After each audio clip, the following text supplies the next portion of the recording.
Welcome in for BluePrince, what could very well be the last episode in this series. If not today, then I don't imagine we'd have a problem wrapping it up tomorrow, but we might just be able to pull it off tonight. The list of things we need to finish accomplishing is running very low. Really, what's left? We need definitely the Trophy of Drafting, and I'd like to do the Trophy of Wealth too. I have a plan. Maybe the bullseye and logical trophy. Worst case scenario, if those are what's outstanding, like I've said before, I just go grab those and import them from my main file, and we're done. Draxus, which I have to view Draxus, which obviously I'll be doing when I do the trophy of drafting to make life easy. We have to read the last drafting strategy by BlueTents, which I'm hoping to do first thing here, or this first day at least. We need to find the last Alzara, which I was just crunching the math, and today, if we had drafted Alzara on day one and then used the minimum gaps that are supposed to exist between viewings, because you're not supposed to be able to view him day after day after day after day. There's a minimum gap according to the wiki. I don't know this for a fact, but according to the wiki, there's a gap of 3, 5, 7, 10, and 15 days between viewings, or something like that. And so if that's true, then literally day 41, which we're on right now, would be the earliest I could possibly view the 6th vision. So it shouldn't be too far behind, because as soon as we've seen Alzara pop up, we've been grabbing him every time, I think. So hopefully within the next day or two, we should pull that off. One thing I completely forgot to put on here that we're going to do anyway is we are going to look for Christmas, because we're coming up on Christmas. Day 49. Yeah, I thought I had that right, but I wanted to double check it. So day 49, Christmas in the boudoir. So that's on my list here. Day 49. In my optional list of stuff that I really need to see it on this list, but I'm not going to go start editing rows of data right now. But it is on my to-do list. The biggest things, if we can pull this off, this is what we need to get accomplished, and then we're going to start it and get moving. I need to draft the chapel, preferably the vault as well, just in case. And coin purse would also be nice. And if we get all that set up, then we need the Mount Holly gift shop, and we break open Hamwise, and we buy BlueTents. We have a lot of money, like 80 coins or so left over from the end of last run from Freezer, specifically to buy BlueTents this time. So that's our main goal for today, is to get as much money as possible, buy the BlueTents. Get some extra stars, get myself set up for either a nice laundry day, a powered laundry, or even just, no, I don't even need powered laundry, just laundry and study, with a lot of money to convert into gems with a study for rerolls to do on Draxus Dead Ends Day. That would be very helpful. Then Draxus and Dead Ends, then view the winnings of Dead Ends. We need library and volume 5 drafting strategy, Rumpus room, and then Christmas and those extra trophies. So there's not a whole lot left, really. And a lot of it we're going to just try and crack out as fast as possible. So here we go. We're going to see what we can do. And to help with the good luck, I have my custom BluePrince mug with a little bit of tea in it, just some nice calming tea, which I don't think will have any effect whatsoever. Still a little on the hot side. Safe place to put that spoon down. All right. So I'm going to wait to pick up my money until I know whether or not I can find a coin purse, because that'll make a nice big chunk of difference. So there's nothing really that will help me find the coin purse any better. We have Blessing of the Chef, which it doesn't really do anything for us at this point. So let's see what outer room we can get normally. Tomb would be nice. treasure trove would be nice. I didn't write those down on my getting money options. So let's pick this up now and select black. See if we can get a tomb. And that treasure trove, and I mean, and that will be, again, huge chunk of money.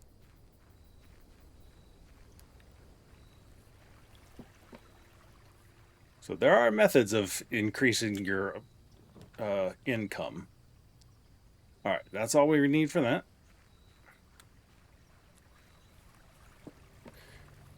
So, like I said, this coin purse, which there's no way to predict getting it, but you know, big closets and things like that, which will double for dead ends, as well as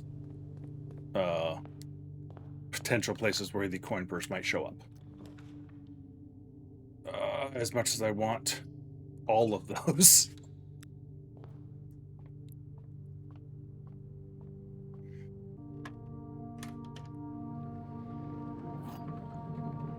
Okay, do I have...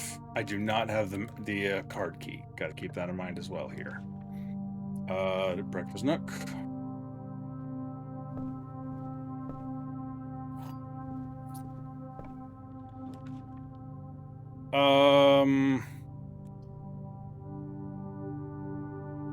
I mean, there's my chapel. It does connection, and so I've got it ready to go when and if I can use it. Ooh. I forgot that was there. Hell yeah. As much as I really, you know, I love my conservatory, at this point I don't know that it's going to offer me too much that will be a benefit.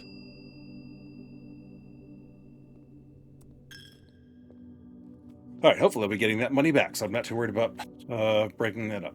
Let's go. I don't need gems, but there can still be good stuff in there. All of these, again, all these are good options for me right now. Let's do morning room because that's against the wall. This is the only place I'm going to get it. Okay. Coupon. I was hoping for the lucky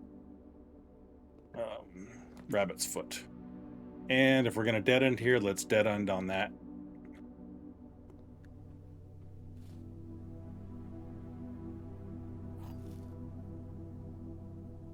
Okay. No shovel yet. Money is good. Let's go and grab it. Can only backtrack so far. All right, so we have our chapel available. I am going to need at some point, so again, I can always swap to yellow or choose king power or do that and see if we can get yellow.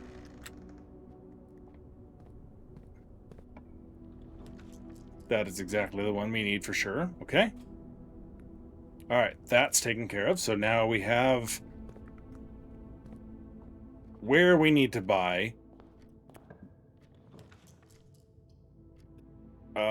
Again, since I'm not using gems, this becomes very nice. That also becomes very nice. So now I have drafting options. Okay, we're off to a good start.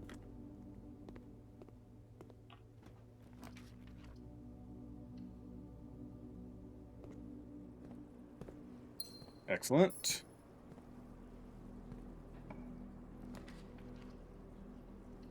Beautiful. All right, what are we up to in here? This is 5, 10, 15, 20, 21, 2, 3, 4, 5, 6, 7, 8, 9, 10, 11, 12, 13, 14. So that is 120.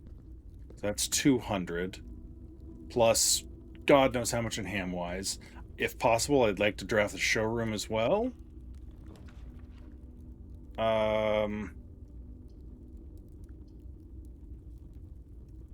Let's do library. Because I don't know what our status is on books. Ah, okay, hey. There's our last book. All right. Drafting Strategy, Volume 5. We are the only person to have checked this out. Let's get into it. How appropriate. The death of drafting, a fear every architect faces. Every architect has experienced it. You're drafting your house room by room, and as everything is going smoothly, suddenly you realize there's only a single path available for expansion, and it is imperative you draft a whole way, or else your design will have no hope of further development. But on the critical draw, the drafting gods offer you nothing but dead ends, rooms with no exit, and even fewer prospects. Dead ends are the death of dreams, and the death of plans, and the death of expansion. In short, they are the death of your house. But are they genuinely daunting and as menacing as they appear? Perhaps beneath their morbid exterior, dead ends hold some inherent value. It is in this volume of drafting strategy, we will delve deeper into the world of the grave than any architect has ever dared to draft, to discover once and for all if there is any life beyond the dead end.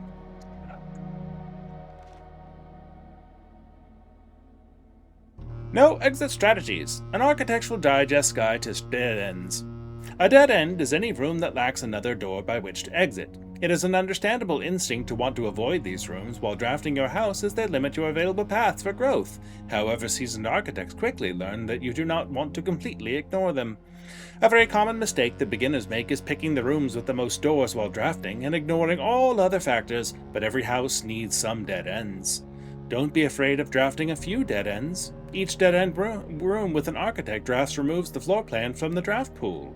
The more dead ends you draft, the less likely you are to draft them later when decisions are more critical.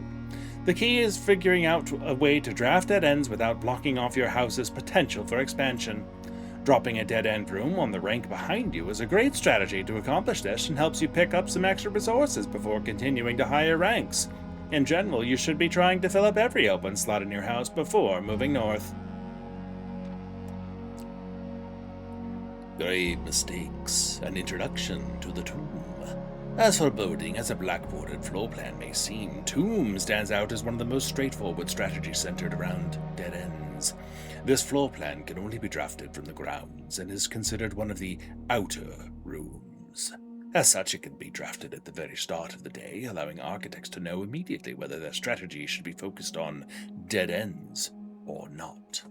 The tomb itself is a vast crypt filled with shadowy alcoves and creepy recesses. The entire space is designed by early Orindian architects to evoke a sense of mystery and intrigue, perfect for those who are appreciative and skeptical of dead-end architecture. The 8 Ajeran angels of that early era are thus scattered throughout the tomb's chambers, are a memento of times past, and you will certainly be seeing a lot of them when employing a tomb-centered strategy, as you will likely be making several visits here throughout the day. A successful tomb strategy depends on 3 crucial factors: finding shops, amassing enough steps to allow for return trips to the grounds, and drafting as many dead ends as possible. This strategy is perfect for those who love risk and great rewards.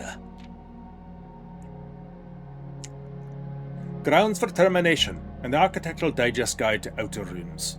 Tomb isn't the only dead end you'll find on the grounds. There are a total of 8 outer rooms, which are rooms that are draftable outside the house. These floor plans are unique not only in where they can be drafted, but also in the fact that they are floor plans that cannot lead to the expansion of further rooms, making them the perfect candidate for dead ends. They're also able to be drafted at the very beginning of the day, which allows architects to plan out their strategy with greater precision and purpose. For example, on a schoolhouse day, architects will prioritize acquiring gems to pay for extra classroom floor plans, whereas on a hovel day, they will focus entirely on getting lots of extra steps. Outer rooms of note. Grounds for Termination may have been a play on words for the title of this article, but it certainly wasn't a joke to the former groundskeeper Denny Refrain, who made his home while employed on the estate in this humble bedroom. The groundskeeper's tool shed is often a great draft choice to find useful items like a shovel or sledgehammer.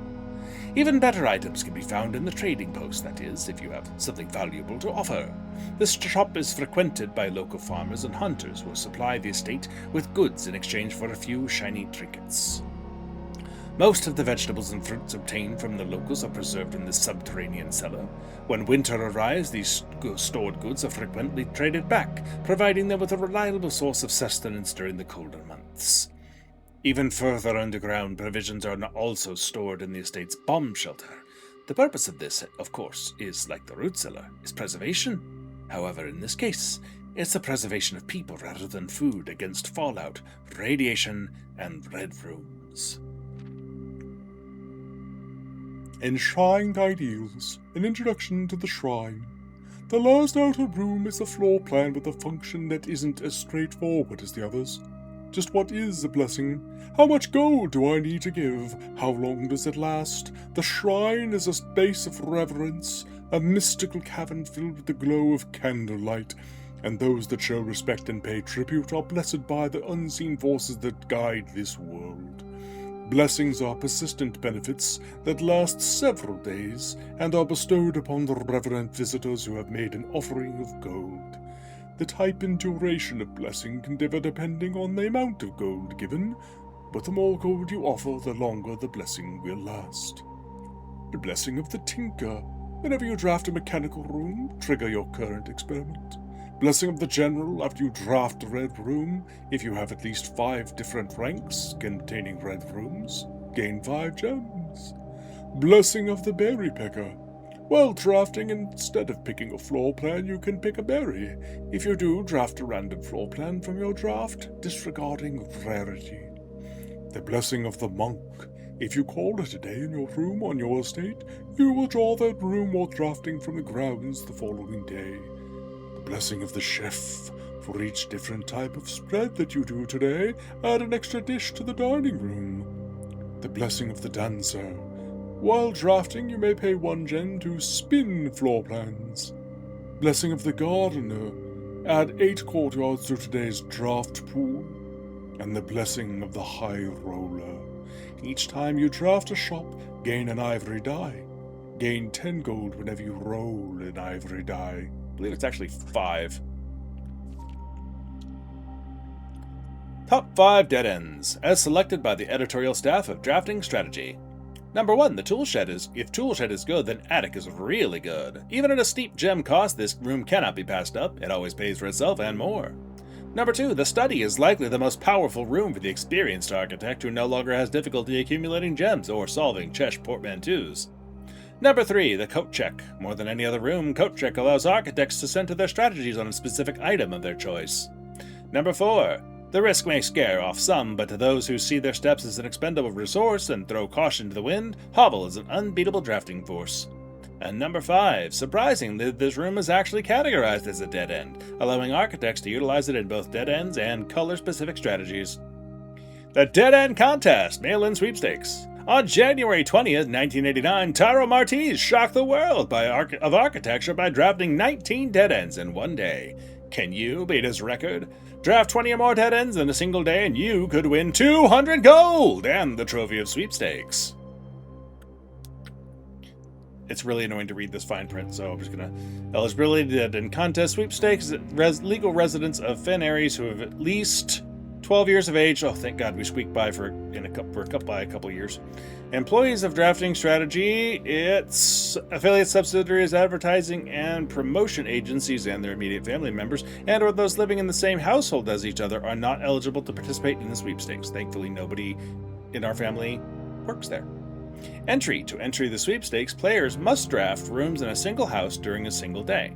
Any number of rooms may be drafted, but only dead-end rooms drafted during the day will be counted toward the dead-end tally. If the dead-end tally exceeds the current record of 19, participant is considered a winner. Prize. The cash prize has an approximate shop value equal to 200 gold, paid out to the winner of sweepstakes in a check equal to the prize amount. The Trophy of Sweepstakes has an approximate shop value of 30 gold. Please note, the trophy is not composed of real gold, but features a gold-like coating for decorative purposes only. The winner will be notified and receive their prize by mail, no later than 5 days after obtaining the dead-end record. Check mailroom for prize delivery. Odds. The odds of winning the contest are not very promising. The architect who sets this record was very, very good at drafting. Best of luck regardless. A word from the editor. As we conclude this haunting October edition of the Drafting Strategy, we trust that you have unearthed the darker side of architectural design and found inspiration in the morbid realms of death and dead-end rooms. From the despair of a drafted lavatory to the chilling allure of the tomb, we believe that even the most eerie aspects of our world can spark creative brilliance in the architect's mind. As you venture forth into the shadows, remember that there is a certain beauty in the unknown and the macabre. Embrace the challenge of designing spaces that both captivate and unsettle, that provoke contemplation of our own mortality and the secrets that lie beyond. So there's not a whole lot here, except this is, again, one of those really interesting cases where the game knows it's a game, and that you are drafting a house that is capable of drafting 20 dead ends in it. And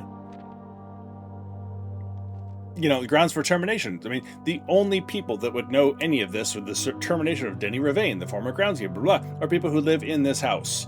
So this was written by people of the house, in the house, about the house, for you, basically. I forget the exact word, like diegetic or something like that, but this is the drafting strategy tend to be aware that they are a video game. And so the things they offer you only make sense in the context of drafting and picking from possible rooms, which seems to be, as far as I know, something specific to the manor, not a widely used thing of randomly drawing rooms when you wake up for the morning in your house in Reddington. They seem to have more permanent rooms and houses and structures available, because everyone's commenting on, oh, we love the variable nature of this house, and oh, I thought maybe you pulled this room out, and I love seeing all the different rooms you have, etc. So people visit the manor, and why you come check it out if you're on a hiking tour, etc. People come visit the manor and like coming here and stopping by and seeing Herbert because of the magical, mystical nature of the house and how varied it can be.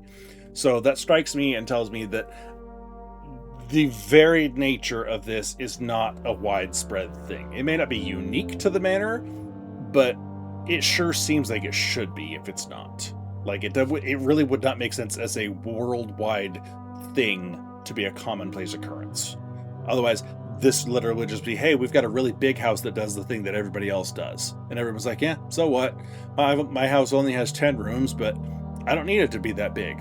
I don't need a garden. I don't need a this. I don't need a that. I got 2 bedrooms for the kids. I have 2 bathrooms, dude. Your big old manor doesn't have 2 bathrooms.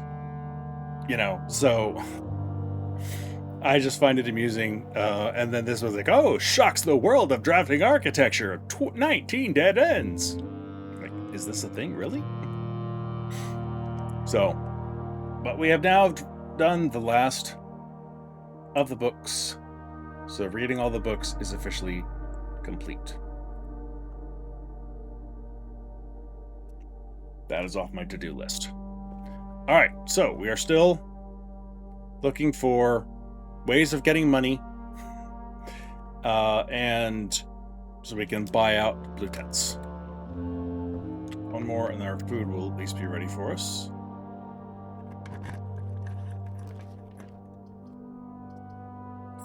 Okay, attic. Yes. Again, lots of items. 2. There's my purse. 3, 4. Excellent. All right, I like this. Okay, and I really don't want to use my last key on that thing just in case the lockpick fails. Screw it.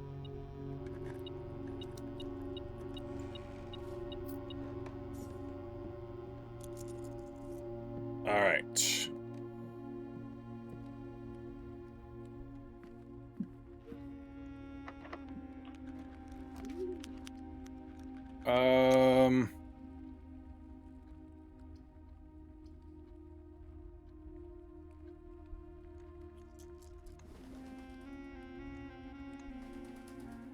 Now we're talking.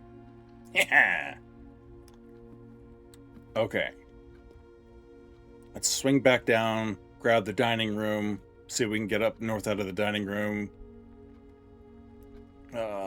And then spread fruit if we get a secret garden out of there.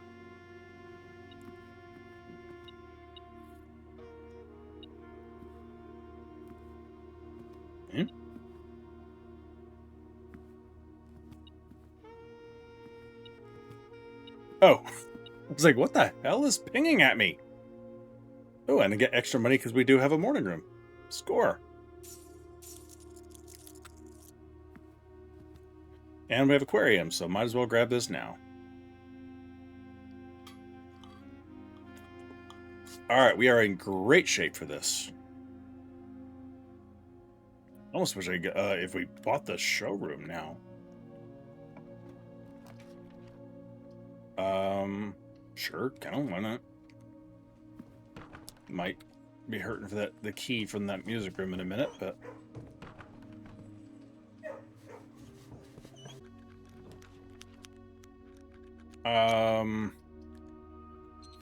what you got? There we go, now we're talking. Too bad I don't have the lucky rabbit's foot. That would really put this day over on gold.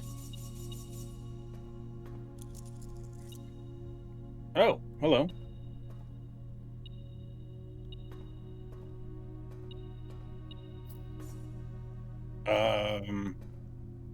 Again, like, I mean, we should be getting keys from the locker room, so... Alright, well.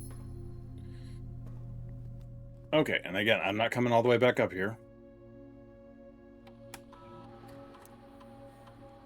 Spread.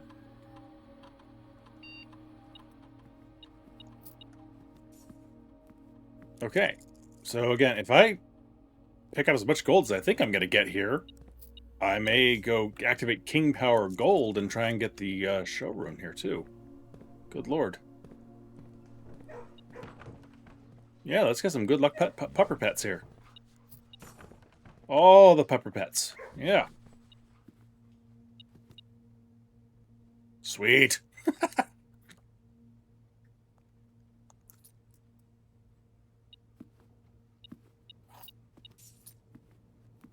All right.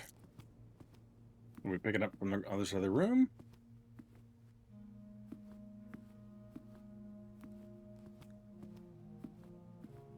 Yes.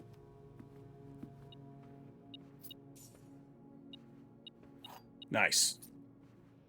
Okay.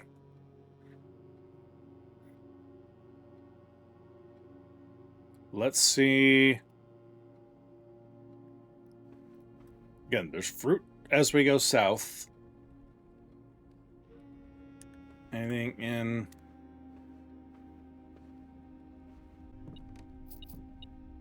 Okay, now I really do need to swap, and let's pick King Power Yellow. Because now I think we might be able to pull off...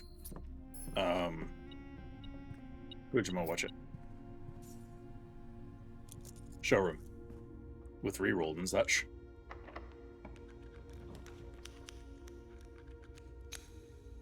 Because this is my only door left. So...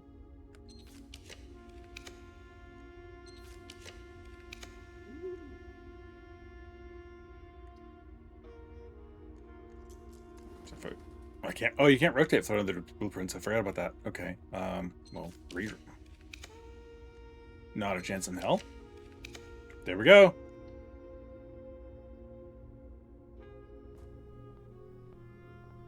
All right, so what are we looking at today? 160, 260 on top of whatever else. How about something with that T's and branches? Perfect.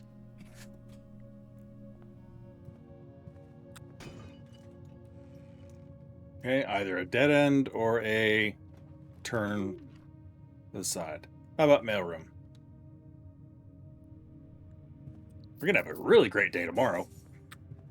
Keys and gems and mail package and whatever else we want. All right. There's nothing else I could think of that I can get here, honestly. Let's just see if anything pops up, comes to mind. Locksmith can't help us. Walk-in closet probably won't help us. But you never know. A little of this, a little of that. And some car keys. Alright, whatever. Okay. So, I'm going to stop in on the conference room really fast. Pick up our spread gold.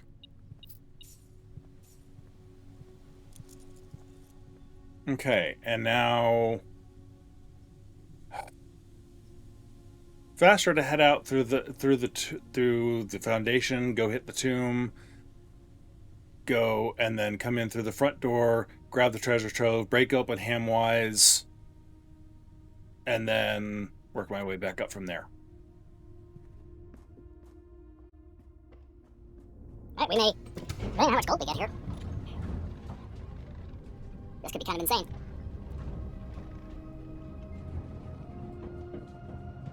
I have no idea how much is in our piggy.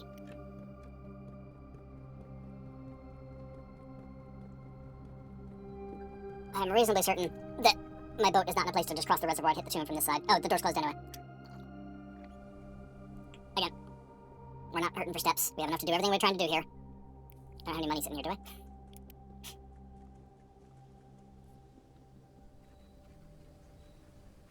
Alright, let's see how much we get from the tomb. So, in theory total, I completely forgot about coming down to grab... I always forget those. In theory total, we need 660 coins, minus, 2 for the coupon book. Okay, I don't know that we have that much, but... Worst case scenario, if we don't have enough to buy out the showroom, I have a backup strategy for buying that out on a subsequent day.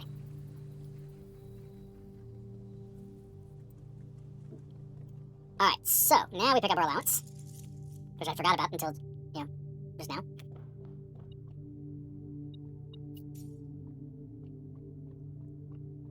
It's like, wait, why is something pinging? Oh, yeah. Alright, here we go. Oh, yeah, we're fine. Alright, let's put the emerald bracelet back while we're here. Hey, a key. Really? Should have waited to break him open until after that. Okay, and did anything spread here? Alright, we're good. Give me my money back! Alright. That takes us up there. Where we need to go, unless there's something in here. Not seeing anything. No fruit. I like to hide an apple in that little corner of the thing. Alright, let's go ahead and buy BlueTents. Done.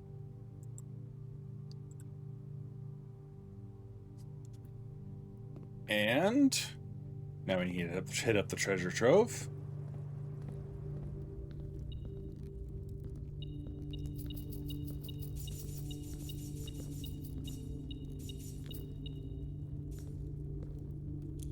Ping! Alright, now we go up and over. Cool. Easy enough.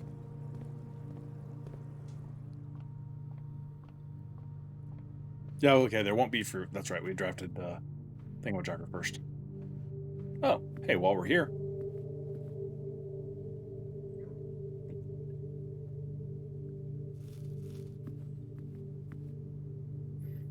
Alright. This is an insane amount of money that we've had today. All part of the plan. Alright, here we go. Moon Pendant. Master Key. Chronograph. Silver Spoon. Actually, we saved quite a bit with that coupon. 5 gold just from this one store saved. Thanks, coupon. You've been awarded the Trophy of Wealth for buying out the showroom's entire stock, including this trophy. Trophies will be earned will be permanently added to the trophy room. Alright, that's done.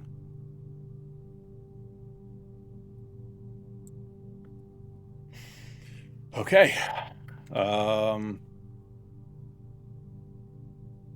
we gotta backtrack out to the front to the break room. Really wish I could ditch some of the stuff in my inventory now, but oh well. We will see what RNG gives us tomorrow from the moon pendant.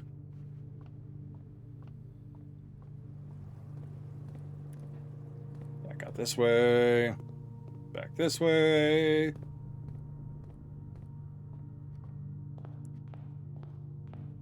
And we end our day. There's so much crap in here. All right. If I'd known that's what I was going to have to choose from, I would have picked up fewer things. Okay, yeah, there's nothing else for us to do today, right? We read our last library book. Did that, did that, did that. Okay, yeah. That is a solid day 41, I think.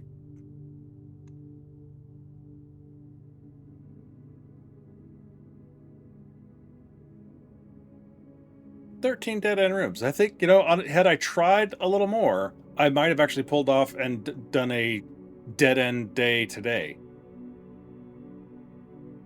Well,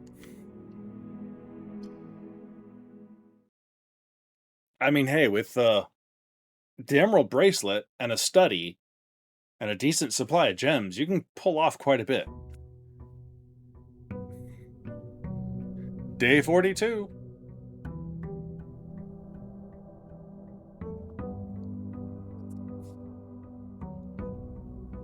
Alright, what do we got? Lockpick, love it. Silver key and keys. I have to actually pick them all up, though, don't I?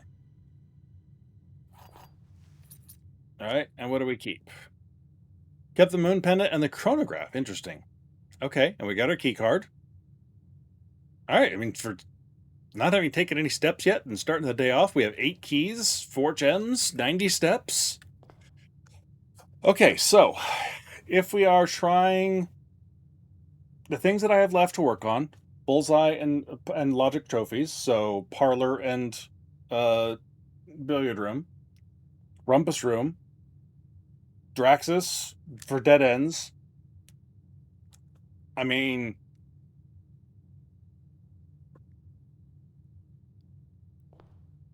what do we need? I mean, I really, if I pick this up, pick a color, get what I want out of it, and then, like, if I go black, grab the treasure trove, for instance, and then switch to yellow, then I can buy shops and buy a bunch of items to help me progress through the day and get what I want. I really want blue, though. So let's just see what we get outside first. We have 68 gold. That's not bad for doing stuff. All right, so trading post, always nice. Classrooms wouldn't help it do us any good. Hovel, I hate. I know there are perfectly good strategies that involve the hovel. I'm just don't like them. You heard me talking about you, didn't you? Root cellar, not horrible. Shelter.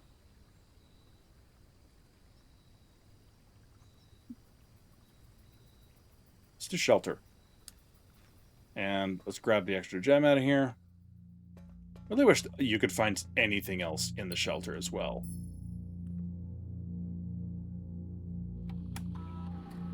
Security is common, so I should be able to find that fairly easily. So let's just see what we got for experiments.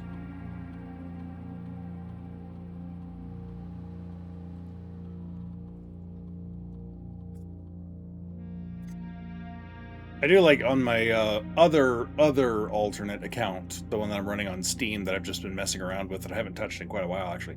I actually have 2 securities because I got a second one from the mirror room.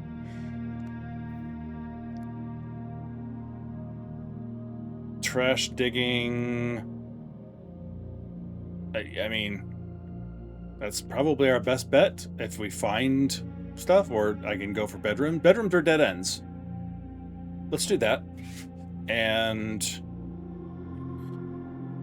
allowance never hurts. I'm running low on things that left in the game to do, and I don't need any more money though. So let's go. Why not? Let's just keep driving lockpicking skills. want something to do with it. Okay. Yeah, like anything else that might be here, something, an item, anything would be nice, but I guess we always have that gem. All right, so I may try for a 38 stars. What do we get? Where's my stars? Observatory Planetarium. I have a whole tab for that. So, crud. Okay, so 38. So that means I'll be at 39 when I draft. Maybe I have it up in my race helpers when he might appear. No, I have Southern Cross days marked. I don't have Draxus days marked. Okay. Well, at 25, we got Twin Slice, Southern Cross, Farmer's Apple, Clavis. I have no idea what we would get at 39, and I don't even know how to figure that out. So let's aim for the observatory and see what we can get. And I guess go from there. If we can get Draxus, that'd be fantastic. But even without Draxus, I'm going to start aiming for dead ends and just see if we can pull it off today. Because, I mean, why the hell not? What else am I going to do with it? We need... If Alzara shows up, I'll grab Alzara. If anyone else shows up, you know, the other rooms that I'm looking for.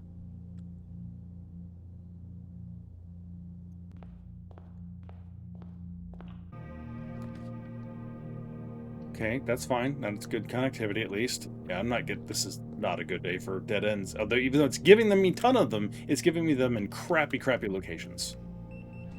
Now, a good dead end here would be fantastic. Planetarium, I like it.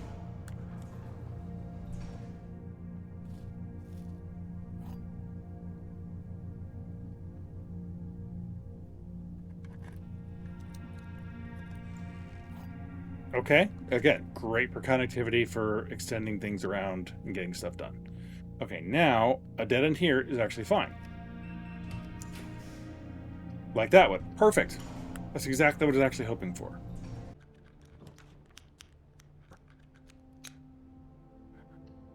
Yeah, we're not getting our 20 dead ends this time. I don't think there's enough space left. We have 1, 2, 3, 4, 5, 6, 7, 8, 9, 10, 11, 12, 13. Yeah, I can't get to 20. All right, no big deal. It was a long shot without having rerolls readily available, and it took me way too long to get that study. So at this, there's not really anything else we can do here. So, all right, that's fine. Let's just leave.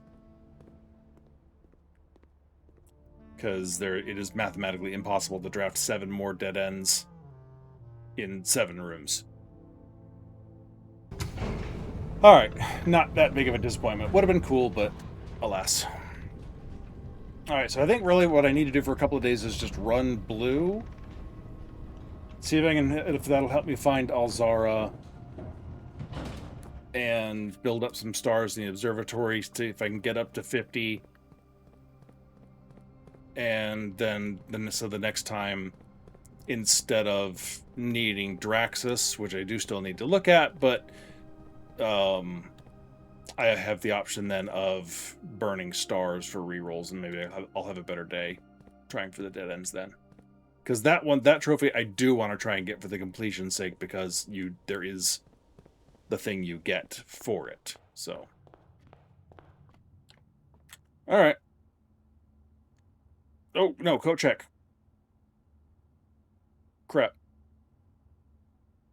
Okay, good. We're on the right path here. I almost forgot about this.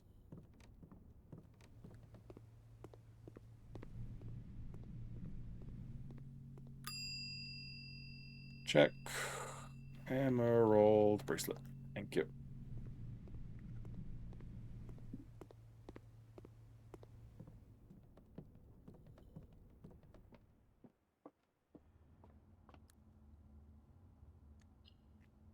All right.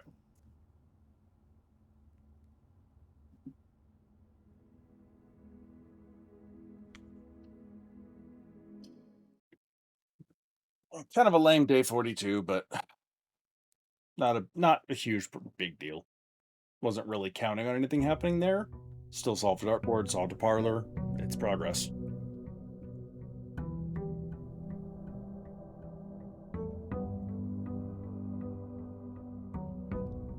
Alright, what do you got for me? Handcrafted ivory dice. One pair. Okay. That's nice to know. I didn't realize you could get dice from that. I don't think I've ever gotten dice out of the mailroom package. Alright, well, we have a crap ton of gems now. That's a nice difference at least. So, ooh, and shovel. Fantastic. Okay. What can we do with shovel day? Not a whole lot. I think we go primarily blue, look for Alzara, look for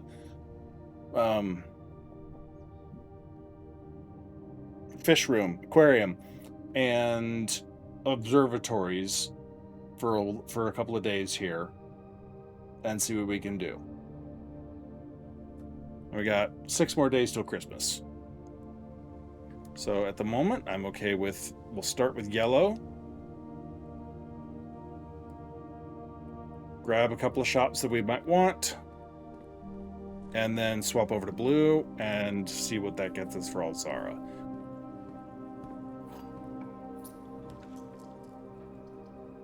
Oh, sure. Now you give me the study nice and early. Thanks a lot, game. Yep. Okay, is there anything else I need left for yellows? I think we're ready to just go ahead and switch to blues.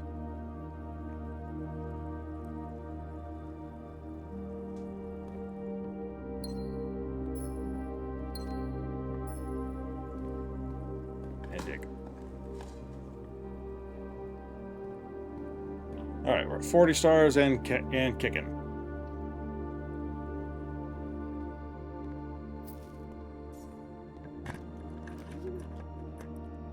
Alright, library, it will work. I'm happy with the library here. Now, let's go check our stats and see how far away we are on parlor and billiard room. Probably farther away than I would like.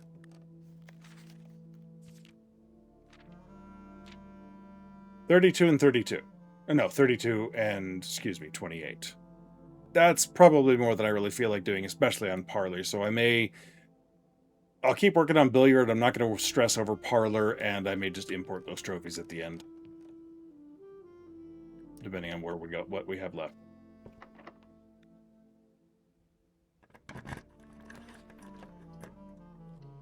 I like the connectivity, and it's another star.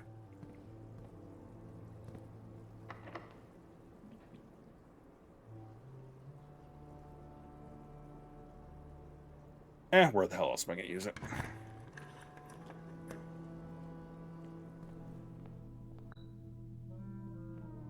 Hey, there we go. Wrath of the Elephant. In case anyone remembers. Greedy Bunny. Lustful Swan. Loyal Pupper. Mundane, however. The Envious Lion. And the Gluttonous Little Penguin.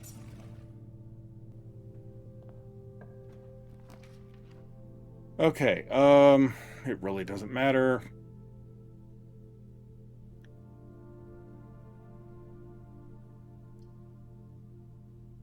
There's nothing I can get that will make any difference whatsoever. Might as well grab some money. Oh, and a lockpick.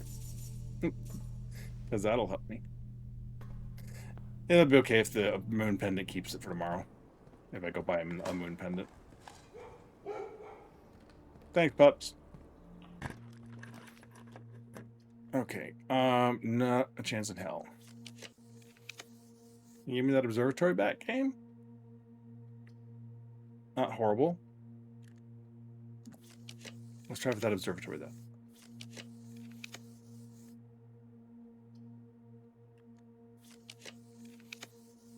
Remember, observatory? Haha, you're just toying with me. All right, we're at 42 now. Let's see what we got. There's our Draxus.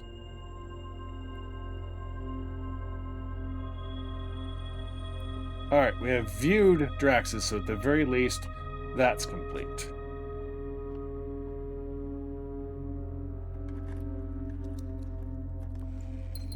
Nice.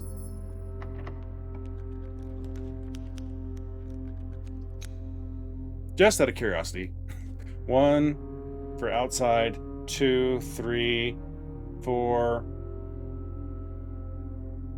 5, 6, 7 if I draft this. Could I actually pull it off now with Draxus? 8, 12, 13, 14, 15, 16. I don't think so. But screw it, we're gonna try it anyway. Mailroom. Because why the hell not? What else am I gonna do with the rest of this day?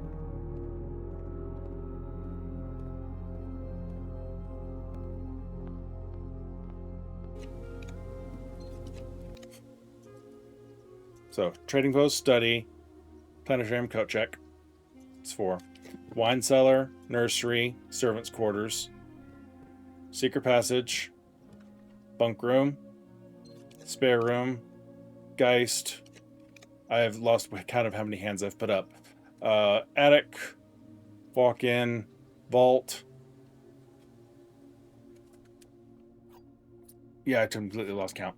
So 1, 2, 3, 4, 5, 6, 7, 8, 9, 10, 11, 12, 13, 14, 15. Oh, seriously? I'm going to come up a couple short? That's obnoxious.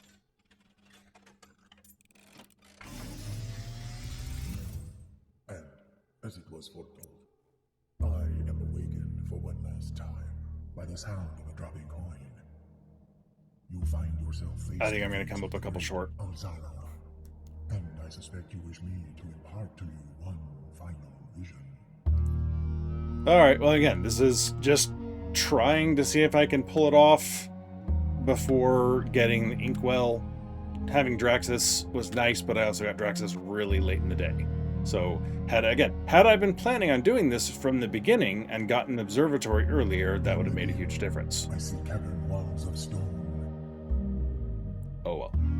a hollow lit by a sea of 1,000 burning stars. Last effort, just to see if, I don't know, chamber of mirrors and a bunk room, or, you know. A black mirror hidden.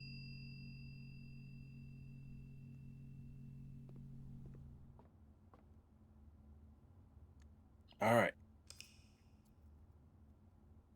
Again, the extra stars help, and once we get up to 50, then we have massive redrawing options on top of everything else. Yep, 18 dead end rooms.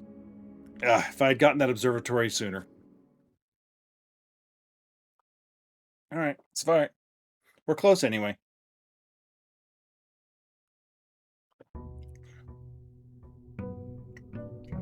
$44. 5 days till Christmas.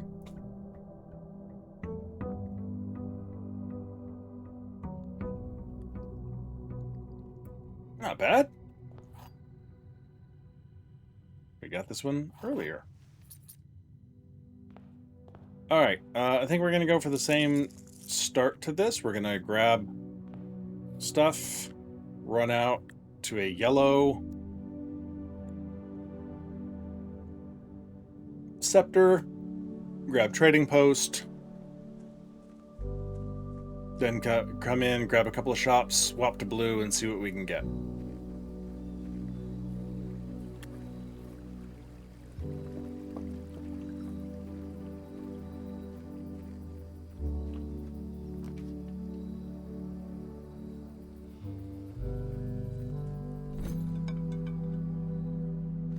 Open.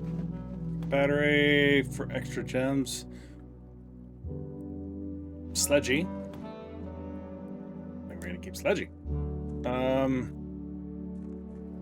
Okay. Wouldn't say no to a jackhammer.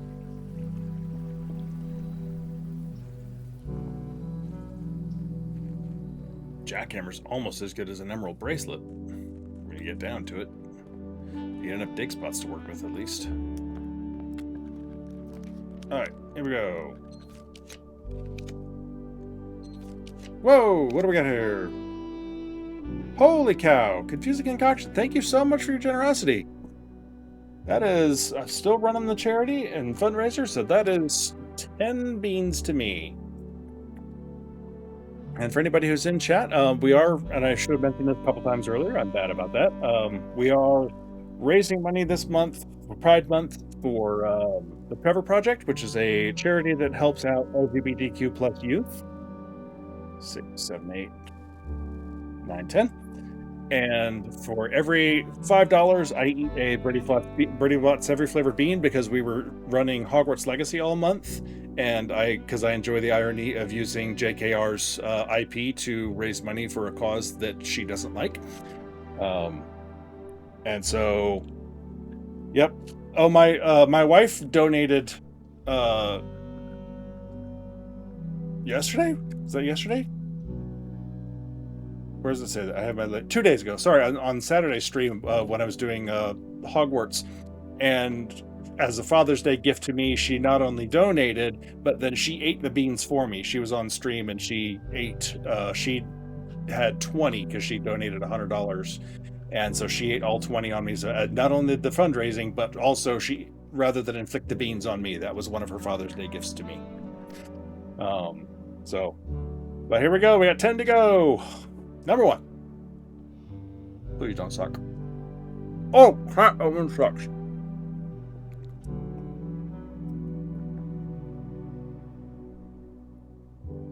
Oh, I don't even know what that one is, and it's still vile, and I keep getting it. I'm going to move the water a little closer here.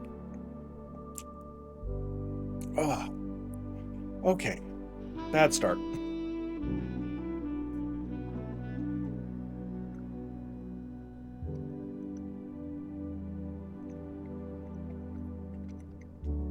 That's still not good.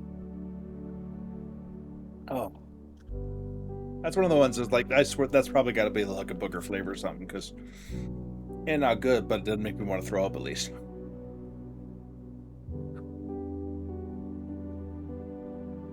That was fruity. I like that one. That was good.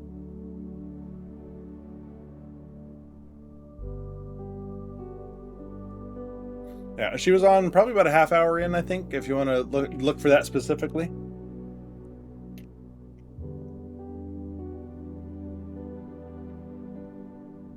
Okay, that one kind of tastes like dirt. Yeah. Ah. Why is it the bad one stick in my teeth? That's mean of them.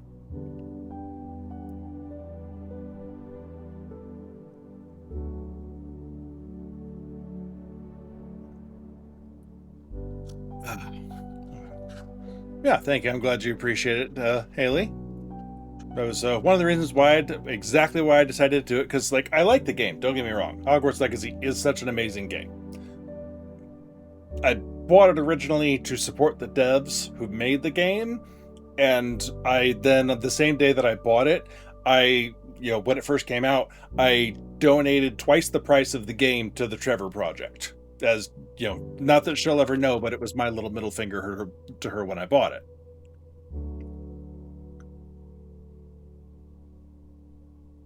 Ooh, that's like cotton candy. That one makes me want to like tuck it up into my cheek to finish afterwards in case I get a bad one, but that would be weird, so I'm not going to.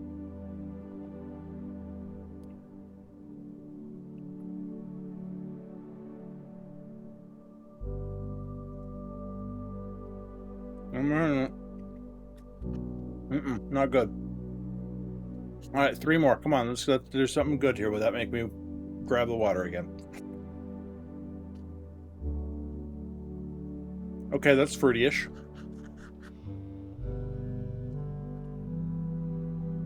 I like bubblegum. That's a good one.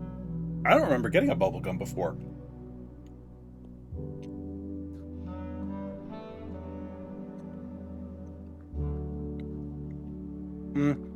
Okay, middle of the road, not good, but not horrible. All right, last one.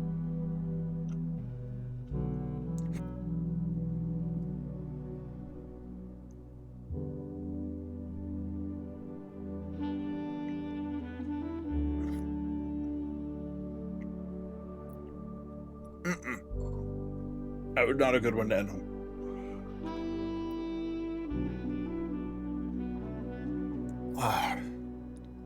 Chose it since Sirona's one of your favorite characters. Yep. And again, I think you and I have talked about this before, but yeah, Sirona as a deliberate choice on the part of the devs, I thought was a very nice gesture on their part. Okay. Oh, okay. That was a nasty one to finish with. Where are we? All right, we're hoping for Alzara here. Ah.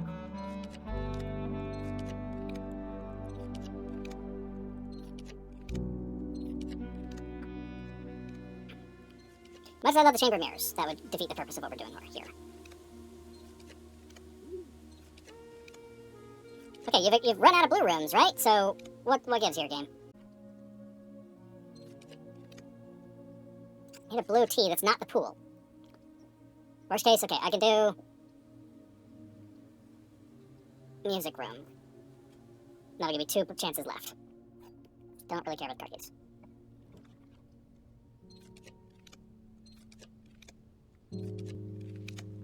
There we go! Ha-ha!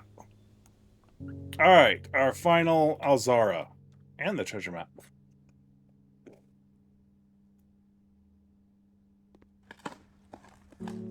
Is it going to be gems?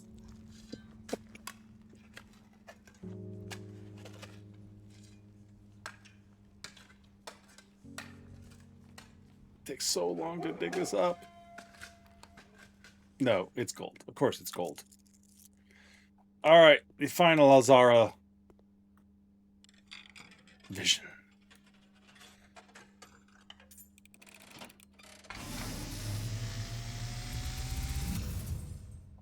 And as it was foretold, I am awakened for one last time by the sound of a dropping coin.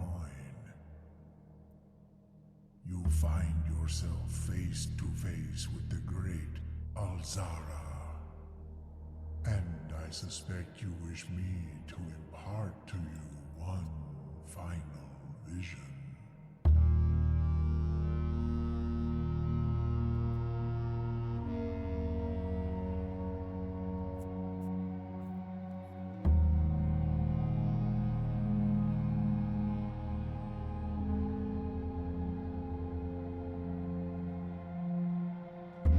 Don't know what that room means. That drives me nuts. Because it looks so symbolic.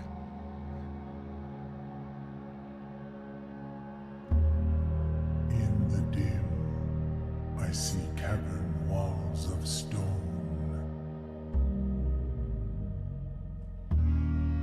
A hollow lit by a sea of 1,000 burning stars. Reference to the atelier, presumably with all the lanterns. I see a treasure buried beneath the cliff rocks. Yeah, that's the key, dude. I already got that. A black mirror. This is where I think this one's among important. the memories of the falling sands. And within the black mirror, I see a figure. A figure standing. This is, in I think, is sullen actually our snow. grandfather Simon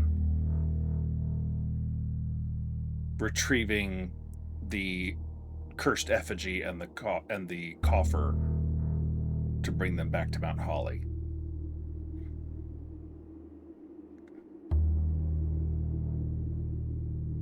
Because, I mean, we already have the box, so there's no reason for us to be the one going into the snow to find the box. All of what I have told you, my young Baron, I wish you to now know. Until we meet again some distant day. Hey, Cinema, welcome I in. have nothing more to say. And a 20 watch stream watch streak. Thank you very much. Appreciate that. Okay, so the final Alzara vision. There's pieces of it that I have theories on, and there's pieces of it that I have no bloody idea what they mean. And I kind of commented on the two bigger ones there. The room with the statues on the sides, but the campfire above or in front of the Infinity 8 from Room 8 is what it resembles. I have no freaking idea. Because you don't get a good enough look at the statues to really tell much about them. They look like just sort of the generic hooded monks types that we see in sort of a weird, position. They're not like, kneeling and holding out their hands for offerings or holding the incense, whatever. It's so hard to tell anything about that one specifically, and it looks like it would have something important to say, but I got nothing, and it drives me nuts. The train tunnel, obviously that looks exactly like the tunnel that is down below that connects to the safe house. And his visions are obviously standardized and have no bearing whatsoever on what we have already accomplished. So looking ahead at someone who gets to all these and has not solved all the end game lore and puzzles, that becomes, here's a place that connects you to your story with your mom. We've already done one of those with waiting at the train station for the train that won't come, and looking for the shadow that won't fall, and looking for the door that won't open. Like, there's multiple references to the things that you won't do that you're looking for, and I think several of them all come back to you trying to find your mother in vain. And again, because I think she's dead. And so I think that train is just one more sort of reference to specifically linked to that Underground Railroad, but is still in the same vein of, here's a place you're going to go, if you haven't already, and it's still on this path that is connected to some of the other visions that I gave you with the trains before. The hallways of stone with the torches on the side, I can't tell, because again, there's no place in the game that looks like that exactly. It sort of, the torches on the side are reminiscent of the tunnel, but the tunnel is just, stone cavern floor, not the checkered board floor that was in there. There isn't really a place that has that sort of appearance, so it's hard to know what to tie that one to. But it is a hallway of stone with the torches that leads you back again to the thing that ties to your mother, with the tunnel where the copy of the BluePrince draft is. So yet again, tying to mom.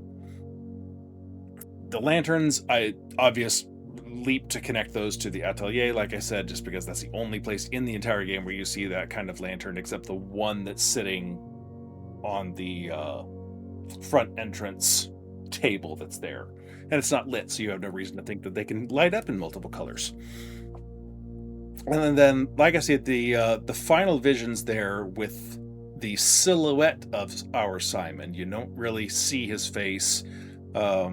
You can kind of see like just enough detail that yes, it is technically our face, I believe. But again, there is zero reason for our Simon to literally be out in the snow looking for the cursed effigy or the box or anything.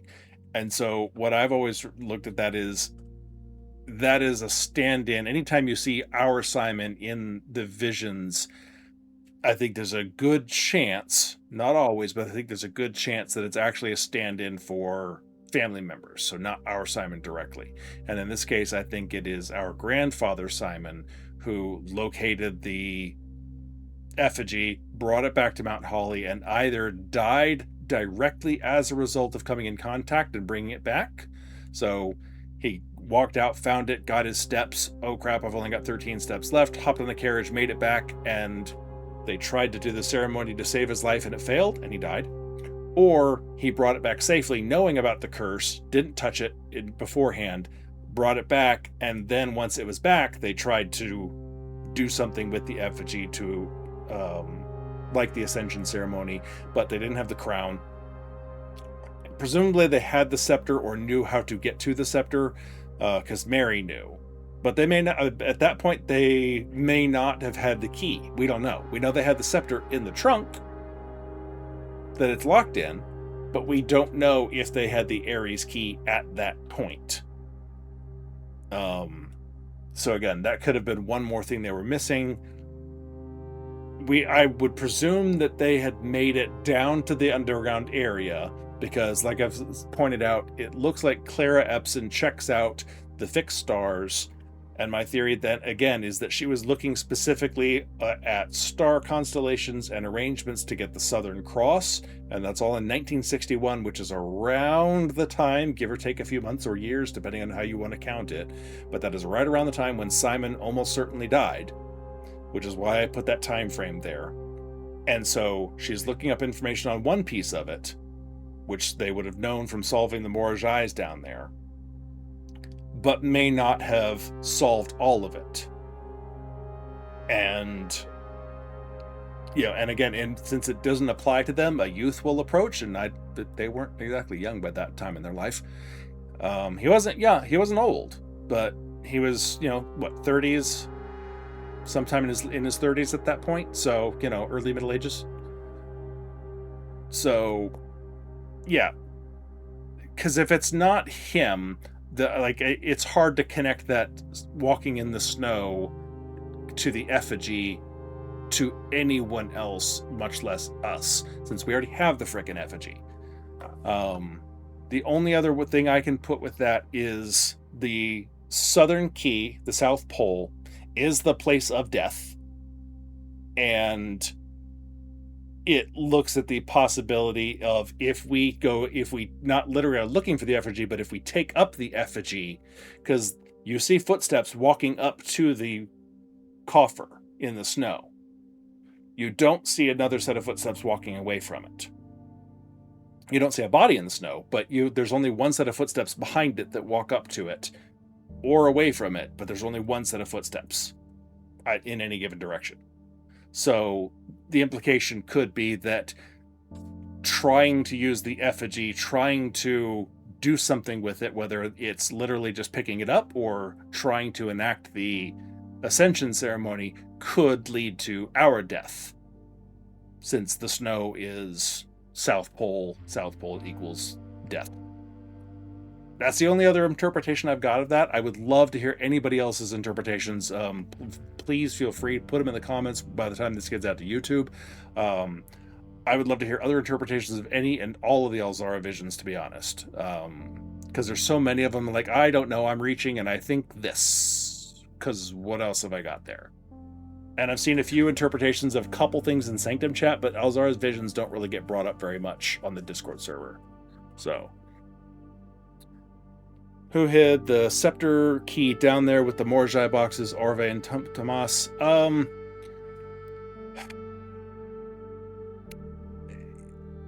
My initial guess on that, and there's two pieces of it. So one of which is that prophecy that's down there is the other leading contender in my brain for what could have been the original Alzara's prophecy that didn't come true, which, you know, is what the blue tent for this room tells us.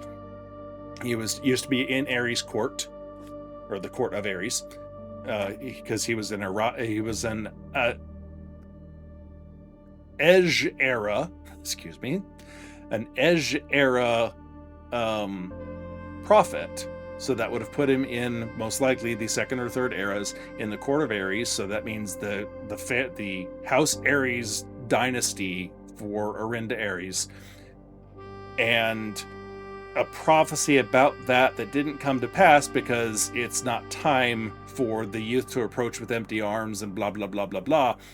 And so those could have been the pieces of his prophecy that didn't come to pass, but they wrote it down anyway and as part of this whole thing, because again, it's the key of Ares that unlocks the black box of Orinda Ares logo that buries the scepter, which again, I think the House Ares did to keep it away from House Desolate. And so the key could have been put there by the last member of House Ares who had access to it as Desolate is taking over.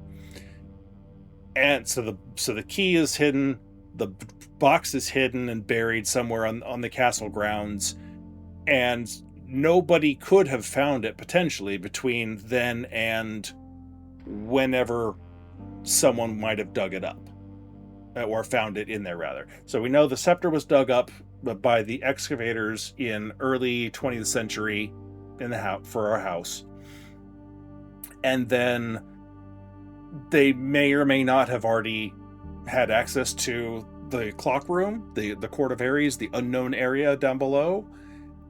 If they did, they could have solved it and opened or figured out the timing to open it,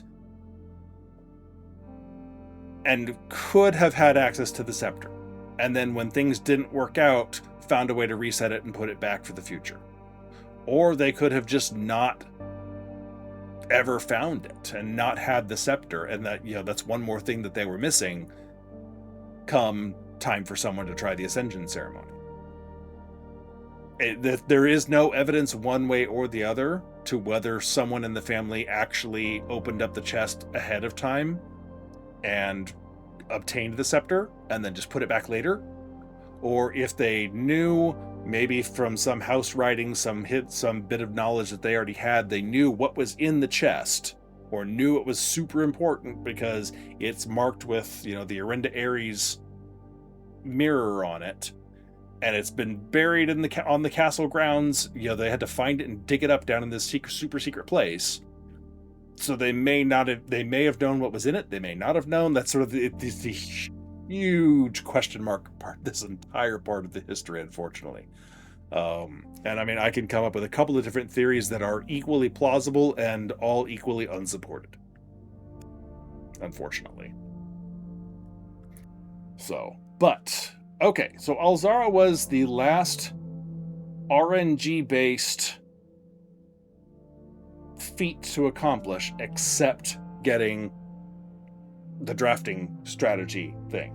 So that is our last and only goal, is I need a few more stars to get up to 50, and then a great day with Emerald Bracelet saving us on gems. And I would really love, things like Ornate Compass to help me spin rooms and an early study. It's all going to be up to RNG at that point. So a few more stars just to get us up into the Inkwell, and then we'll give it a try and see what we can do.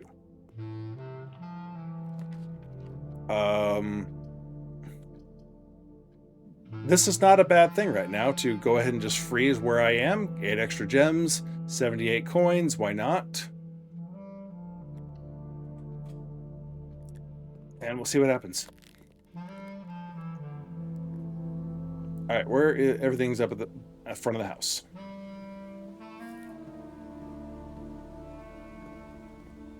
Where am I going?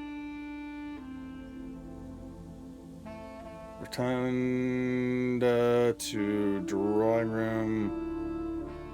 Where the hell am I going? Okay, I have to go to the foundation. Okay, so the foundation to nook, kennel, boiler, trophy, dining, draw. Okay, so rotunda to drawing room. Alright, check. Emerald bracelet, because that is just damn handy to have right now. Hate giving up my jackhammer. I can't buy anything. I don't even have a showroom. Nope. I actually did want to end game.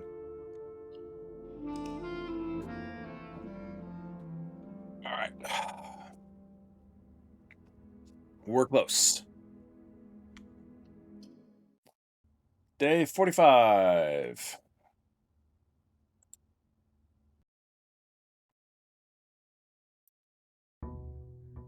Is December 21st.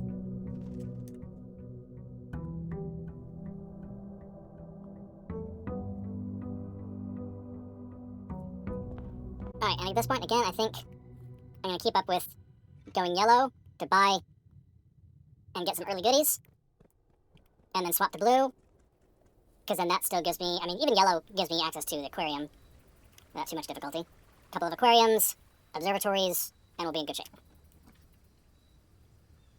Alright, what are we doing today? We have sledging, nice.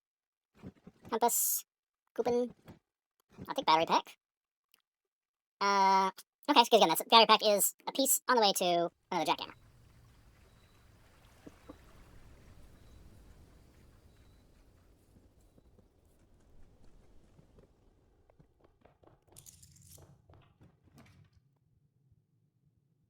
Okay, hard to pass that up right off the bat.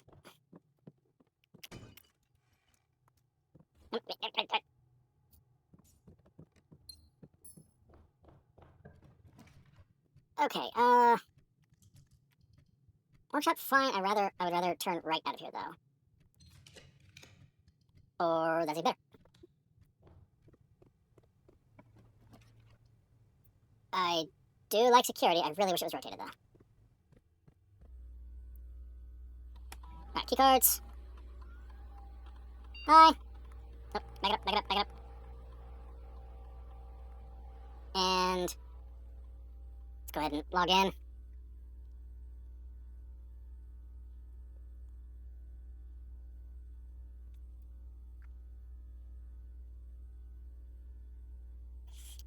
That seems good and fantastic. Okay, so now if I can get just a couple of security doors before I get to the observatory, we can hit 50 today. So let me start thinking about dead ends today. Not what I meant.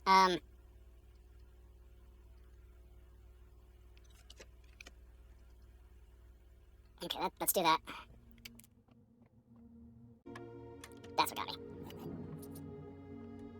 Alright, now will be a great time for... I'll take it, it's dead end. Okay.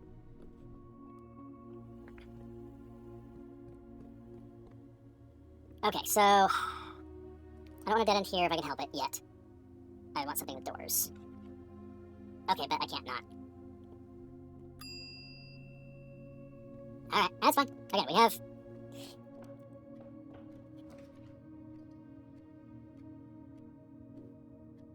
That's fine. Lose access to definitely the one spot in the corner. And it's not horrible.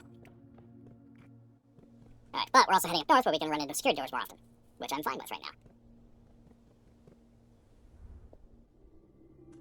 Alright, so we're at 1, 2, 3, 4, 5 already. Much better start than before.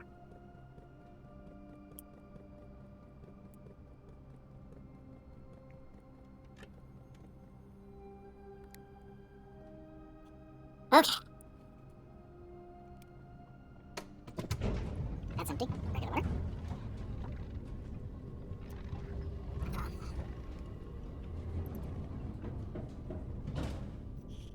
Okay. Don't have a shovel yet. I'm looking for yellows still to help me out. As in, like, a showroom that we can buy some great stuff from would be fantastic. That is none of the above, actually. Pantry. Might be too early to start locking that off. Let's see what we can get. Okay, see, like this, I would like to rotate that. One more. There we go.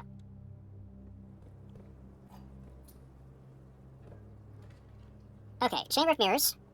I don't hate it. I don't love it.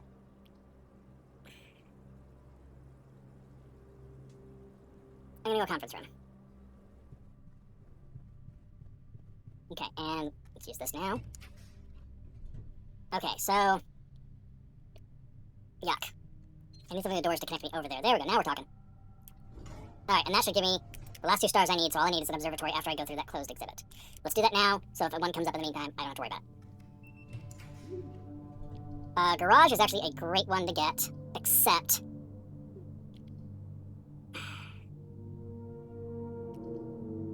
I can get garage elsewhere, but that one's a really good connective point. Yeah, no lockpick. Okay, now this, I can happily take a dead end. Alright, we are at 50 stars. Let's buy that, that'll help. What do we got?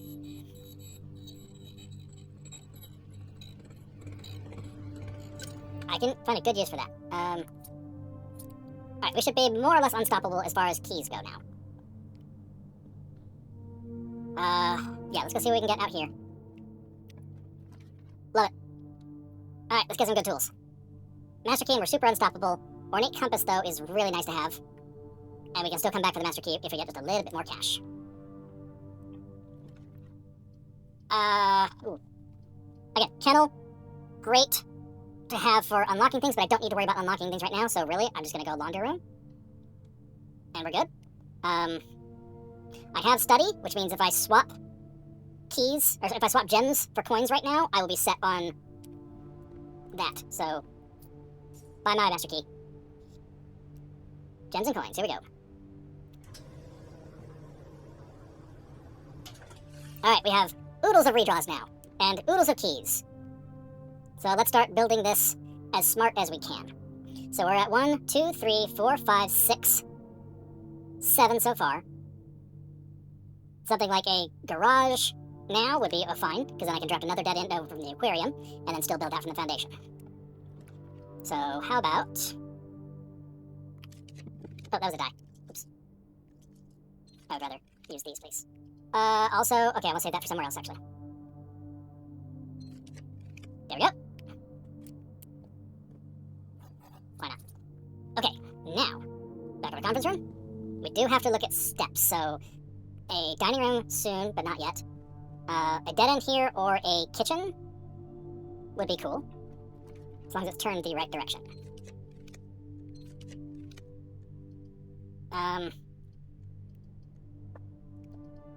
Not the right place for it. There we go. That'll work too. Okay, we have even more oodles of redraws.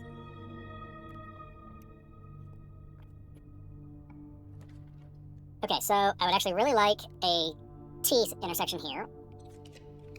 Not facing that direction.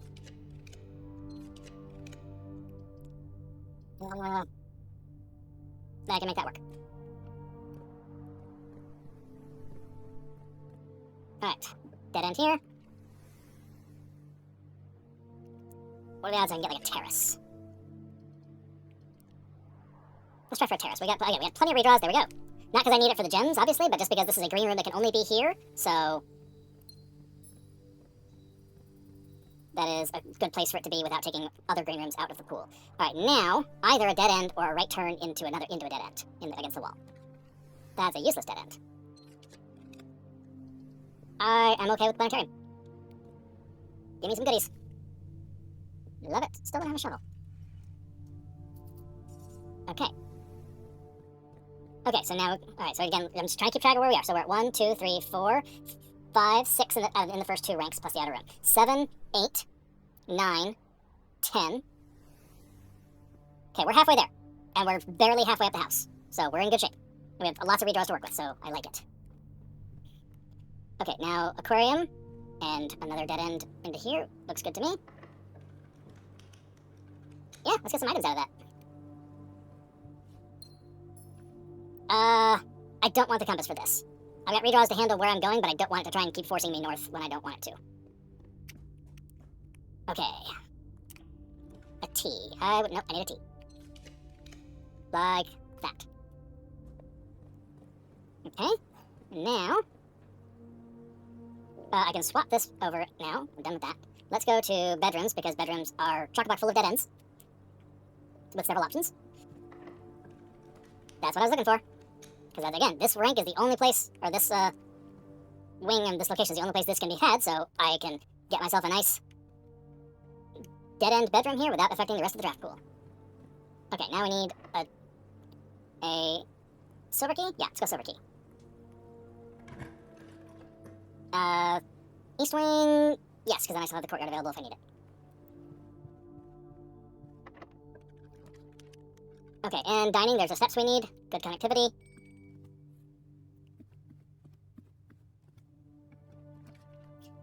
Yes. We're not hurting for steps. Okay, so now, a T, or at least a corner up into that top one, but preferably something with more doors to connect around, and we should be in good shape. I can't pick the a lock. I don't understand. Okay,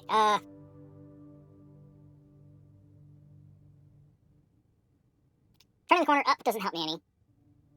I mean, only turning the corner up, rather. Except taking another bedroom out and giving a couple of dice. That's fine. I just need to make sure I get out of the foundation in good form. And I think I should be alright. So let's do this. Let's do a dead end up. Again, we got rerolls for days. Dead end, please. Love it.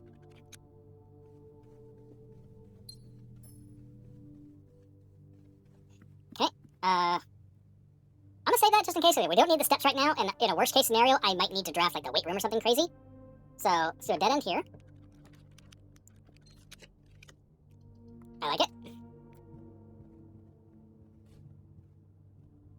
I did pick him up, right? Yes. Okay. Double check. We're at a room count. So 6 in the bottom 2 ranks. 7 terrace, 8 locksmith, 9 planetarium, 10 garage, 11 closet, 12 master bedroom, 13 geist, 14, 15 bunk, 16 nursery. So I should only need 4 more. Let's just see how many we can get.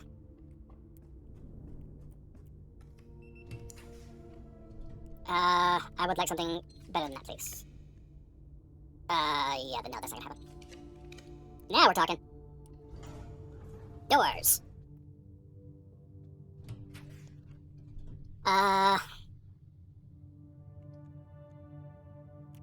Let's rotate that. Take a commissary. Let's do a dead end here.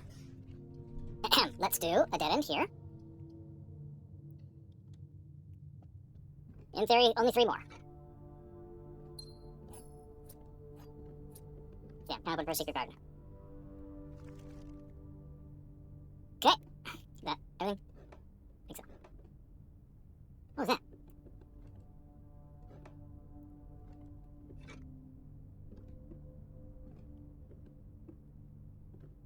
Weird. It's a weird sound coming up. And again, I can't guarantee it's not. I don't think it's coming out of my computer. Which way am I facing? The wrong way. Okay. Alright, now, let's go for a nice room with lots and lots of doors. You are not on board with this plan yet, game. If you were rotated, that would be great. Same thing. There we go.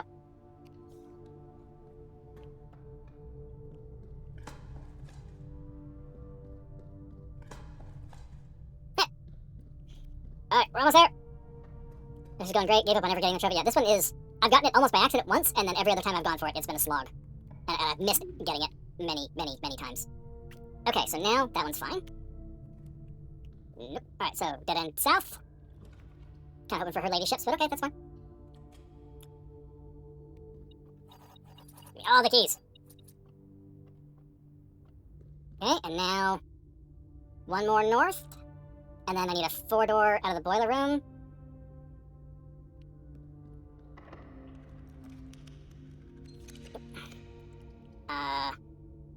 Doesn't really matter.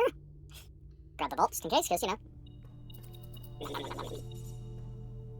Oh, you have more for me?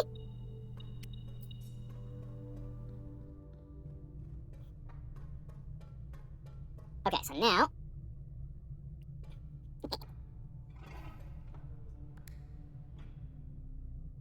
Hello? Thank you.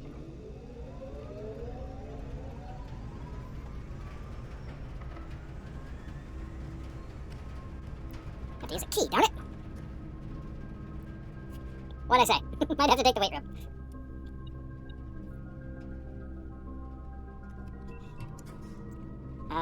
Yep, walk-in closet. Doesn't matter. Doesn't matter. 1 more just for posterity. Really drive the point home that we're going for... Alright, let's do that. Just break the power connection here. Alright, what do you got for me, game? 1 more dead end. Let's finish in the solarium. Okay. The only thing we have left to do now is leave, draft the mailroom tomorrow, and at this point, I'm just going to import the missing trophies and call it. Can we make it all the way out of here? Or do we have to take the... We had to take the foundation. Okay. Alright, that went better than I was expecting. I had... My two strategies that I had written down are build up stars to 50 or get laundry and study for lots of gems. We just happened to accomplish both at practically the exact same time and had plenty of gold to transform into gems. Didn't even need to use Draxus this time. I hear my phone going off behind me somewhere. Must mean it's 1 o'clock.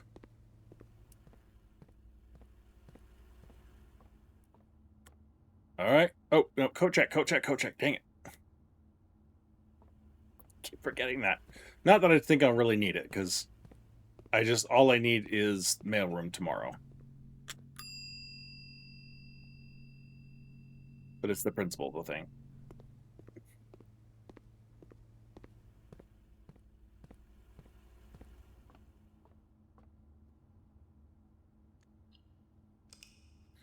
Alright, I'll be right back. I'm going to shut up my phone.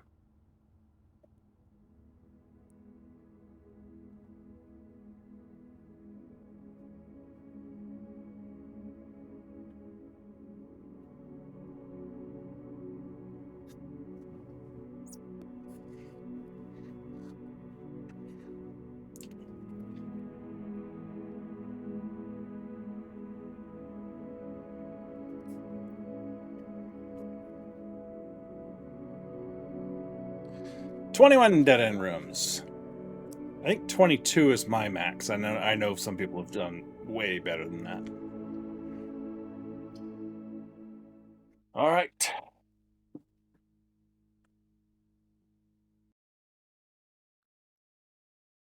We did the inkwell, so we did that optional one.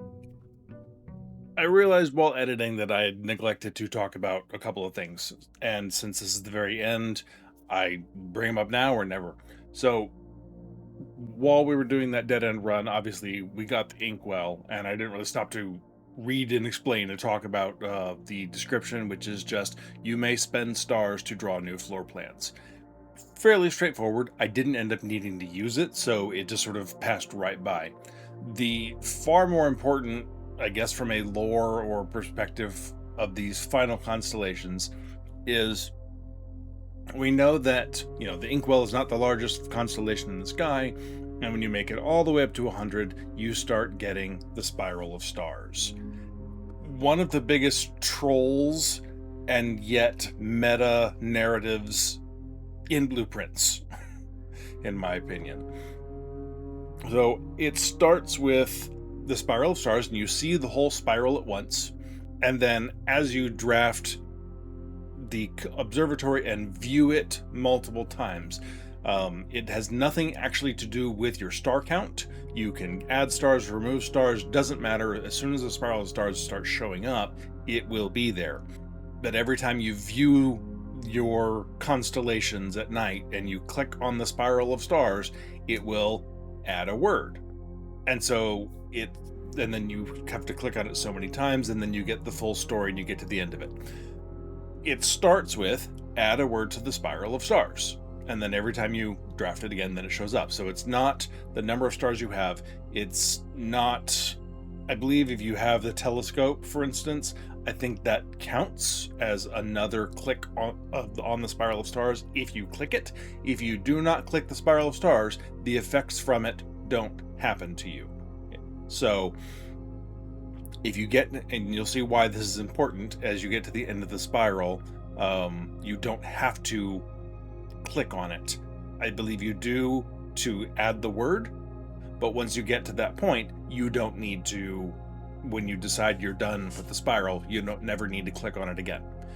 And of course, the reason why that's a good idea is because as you go through, the spiral of stars says, add a word to the spiral of stars, then gain 1 key. And as soon as you get to the word key, then it starts giving you a key when you click on the spiral. and 1 gem. Now it'll give you a key and a gem but once you get that word added. And so each time you get a specific word added, you get the benefits from that, whatever the spiral says up to that point. So eventually then you get gain 1 key and 1 gem for each rank reached, then lose 3 steps for each rank reached, then gain 1 coin for each day spent, and then lose 2 stars, which is why your star count doesn't necessarily matter. If you have less than 40 steps, gain 1 random item from the showroom. If you have less than 20 steps, open all antechamber doors, then set your steps to 40. Also, your luck has been increased and you can no longer gain steps or gems or keys or gold, and your day will immediately end if you ever attempt to add another word to Spiral of Stars. And that right there is the troll, because you're expecting something at the end of this, and as soon as you've maxed out the Spiral of Stars, clicking on it ever again will immediately end your day. You're done. Bye. No ifs, ands, no buts, no substitutions, no exchanges, no refunds. Your day's done. And it's kind of obnoxious. I have not seen very many people get to that point. Some people are forewarned by their chat. Some people just don't care enough to get that far. And I've seen some people stop playing the game before they ever realize the Spiral of Stars exists. So, to each their own. But yeah, so you can't undo letters. It never removes a word. You can't backtrack on it. Once you get to the end, you're done. And there have been several theories around this, mostly, sort of a meta nature of this is Tonda telling you don't go too deep. Don't stop spiraling now. And spiraling, while it holds a similar meaning outside of BluePrince, the term spiraling really has a lot of connotations within the context of playing BluePrince. And you go through the Sanctum chat and people start going off on wild theories, and they're like, okay, I think I'm just spiraling now. And it is such an apt term. So there's not a whole lot to say on it, because there's still, what does it mean in terms of the game? Does it really mean, as we've been told all along in all the anagrams, does it never end? Does the game never end? Does the story never end?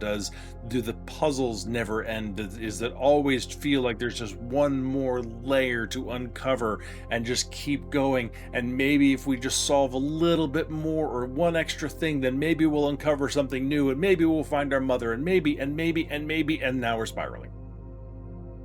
And it gets out of control. Like I said, some of the people in the Sanctum chat have come up with some brilliant theories and some amazing connections between words and ideas and clues on the pages and throughout the game, and some of them are just like, dude, you're spiraling. And it's really hard to tell the difference between them sometimes. So anyway, just wanted to make sure I addressed this, and I needed a good place to put it, so now seemed like a good place. So back to our day 46.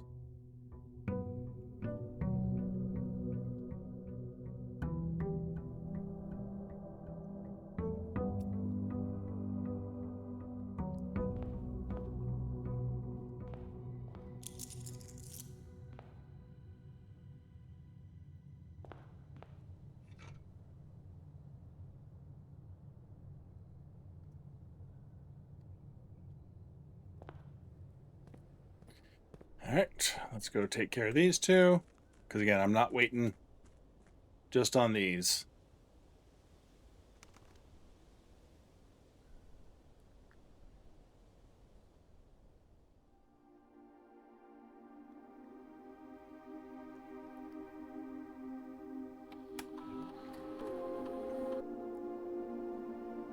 Screw it, it's faster.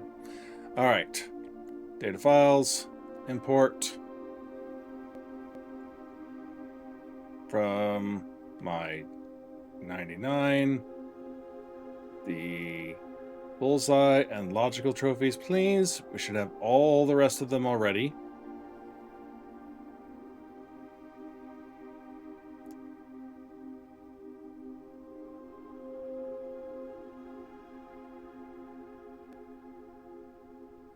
And again, those are just a matter of time for burning days to solve parlors and dartboards, which is just not worth the effort at this point.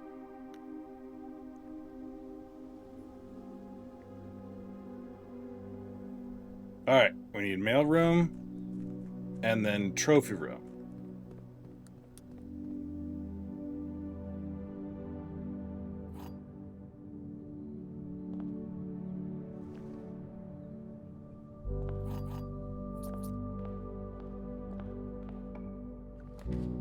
Hey, look, mailroom. Ta-da! The trophy of drafting for winning the drafting strategy sweepstakes. Now, this thing, I earned this on my original file after I'd already had BlueTents and everything, so I didn't need the money, and so I literally just left this thing sitting here for like a month of in-game time. So, Mount Holly Estate, Fenaries. Come on. Nope. Yeah, there we go. Congratulations. You have won the grand prize in our annual October issue Dead End contest by drafting 21 Dead End rooms. This breaks the previous record and secures your name in the architectural history books. Included in this package is the grand prize, a check for 200 gold. Yeah, because I really didn't need the 200 gold by that point. Okay, can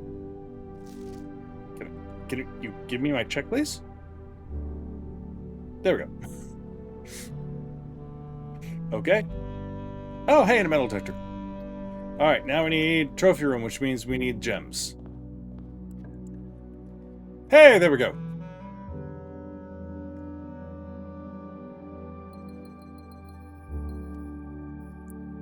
The trophy of trophies.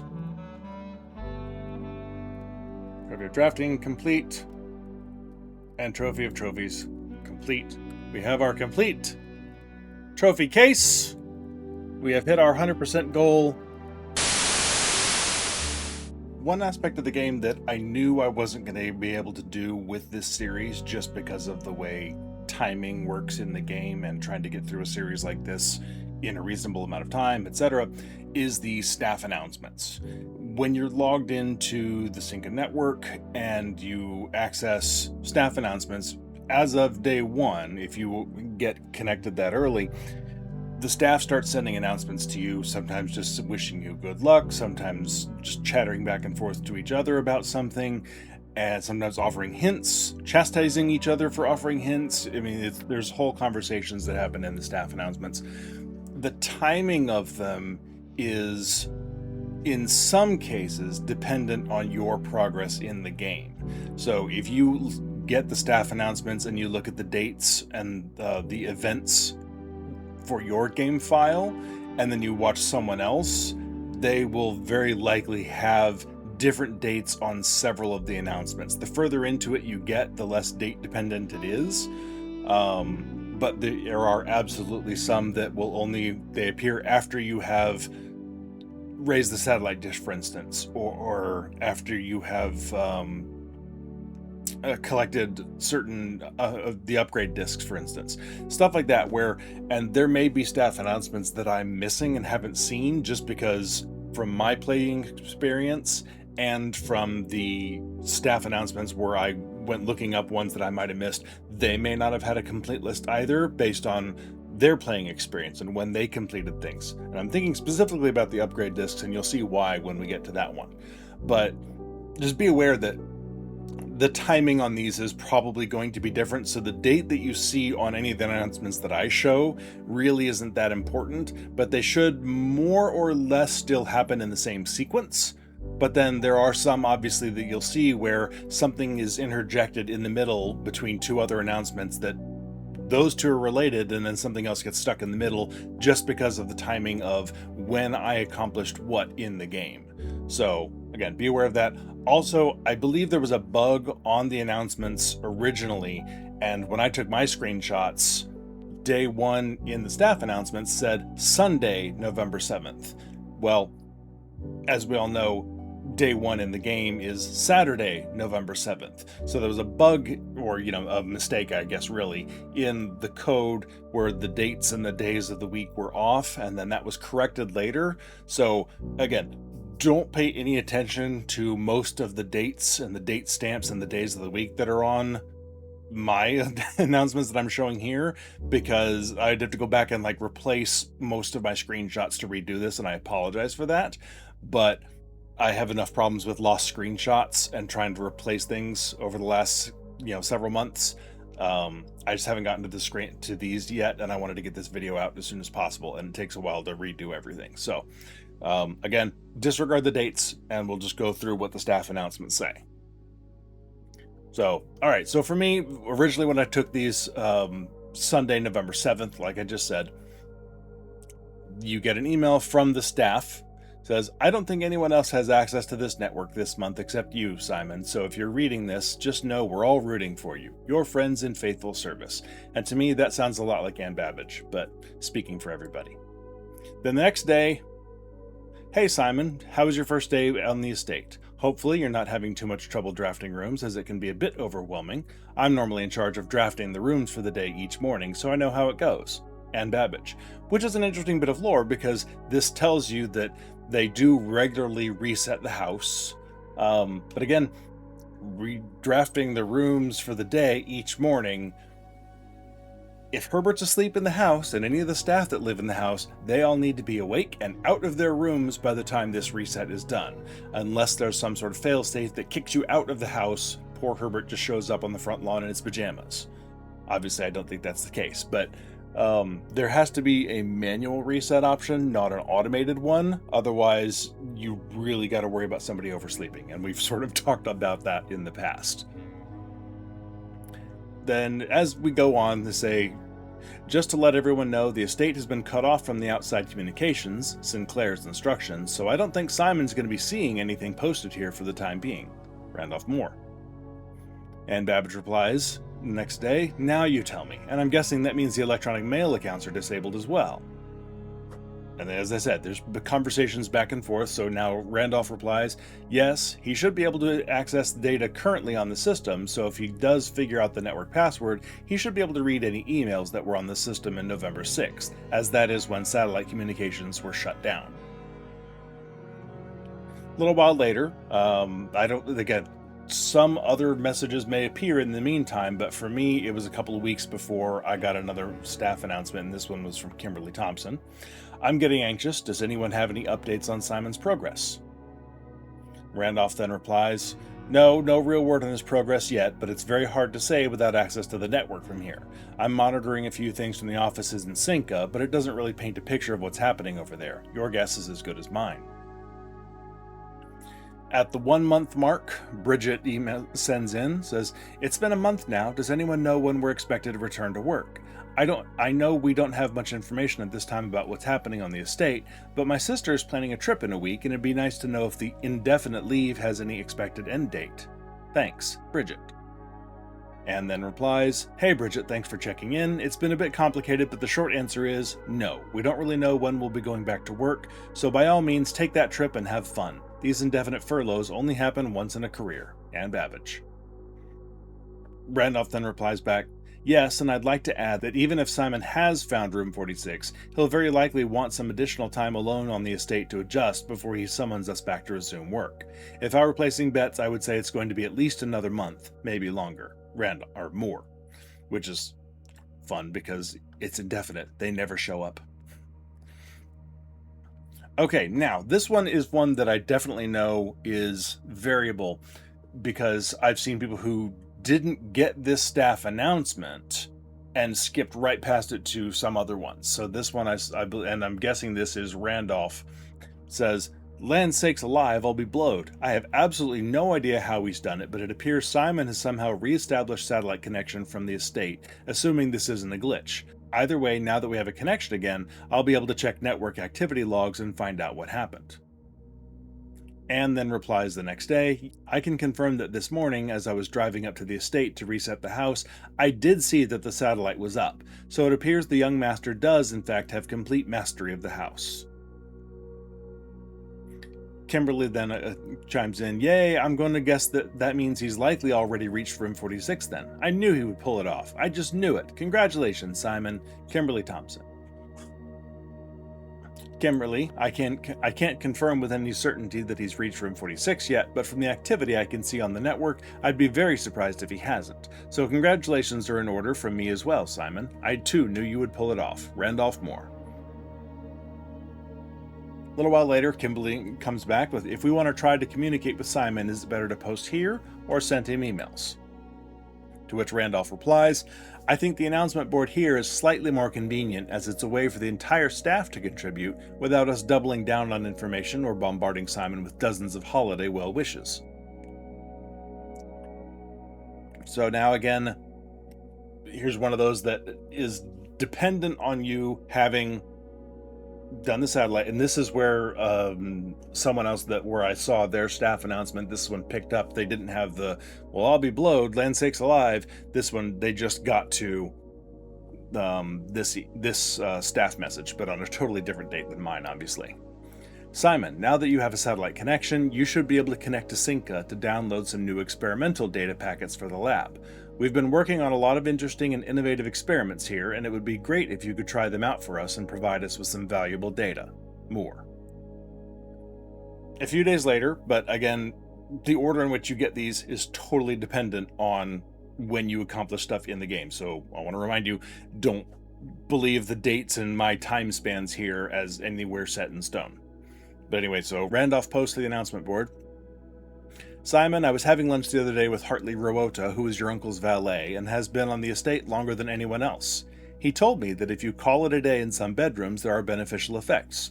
I assume his own room might be among that number. Sounds like it might be worth checking out. Randolph." And then chimes in, "Yes, I've heard her ladyship talk about this as well, when she was still with us. So I can confirm that there's some validity in it, and it's not just another case of Hartley rambling on. Or maybe it can be both? Anne." And of course, in this at least, and it may have been patched, but Anne misspells Hartley's name as just Harley. So, December 25th, and this is where our expedition this time with this lore series ended anyway, on Christmas. "Merry Christmas, Simon, or as her ladyship used to call your mother, Merry Christmas. We wanted to let you know that we've left some presents for you in the boudoir today. Hopefully next year we'll be able to celebrate this day together. Your friends in faithful service." For me at least, then shortly after Christmas is when the next one picked up, so this was December 26th for me. "Simon, remind me when I come back to work to create you a Blackbridge admin key, as you're obviously very technically proficient, perhaps even more so than most of my staff here. Funny enough, following our format, the naming of your admin key would theoretically be Jones, which might be the first one where the admin key is the same as the last name."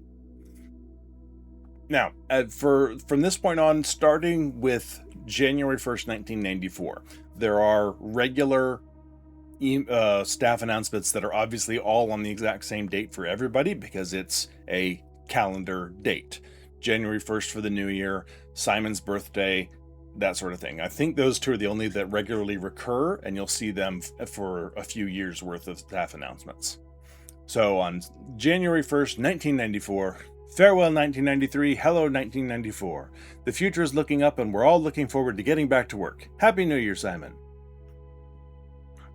Sometime after that, at least, for me it was January 2nd, "We had an informal staff meeting today in Reddington, and we all agree that providing you with more assistance will expedite our return to work. We feel we've had more than enough vacation. Of course, if you prefer to work independently, please feel free to disregard our more helpful messages on these boards. Kimberly Thompson." This is one where I don't know when it would post this. This one feels like at the very earliest, maybe January 2nd, or it could be X number of days after you've accomplished Y, but haven't accomplished Z yet. Like, I don't know how they balance some of when these things occur, and short of going through a lot of people's staff announcements, I don't know how we would ever really figure out the timing on some of these. Anyway, so a few days later for me, Kimberly says, Randolph, can you see on the network how many upgrade discs Simon has found? I thought it might be helpful to him if he knew how many were still left on the estate.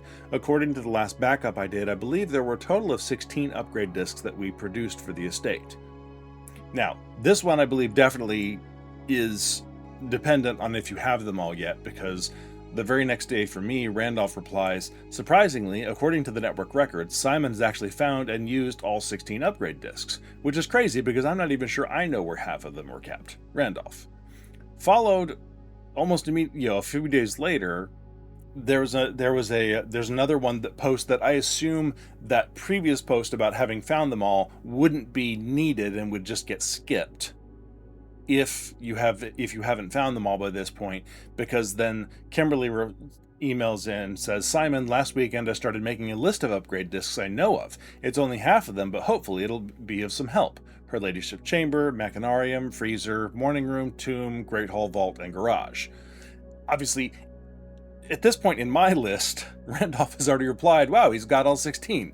So this must be just an automatic trigger that gets sent. Or it could be a bug, like either send this one or that one, and I just ended up with both.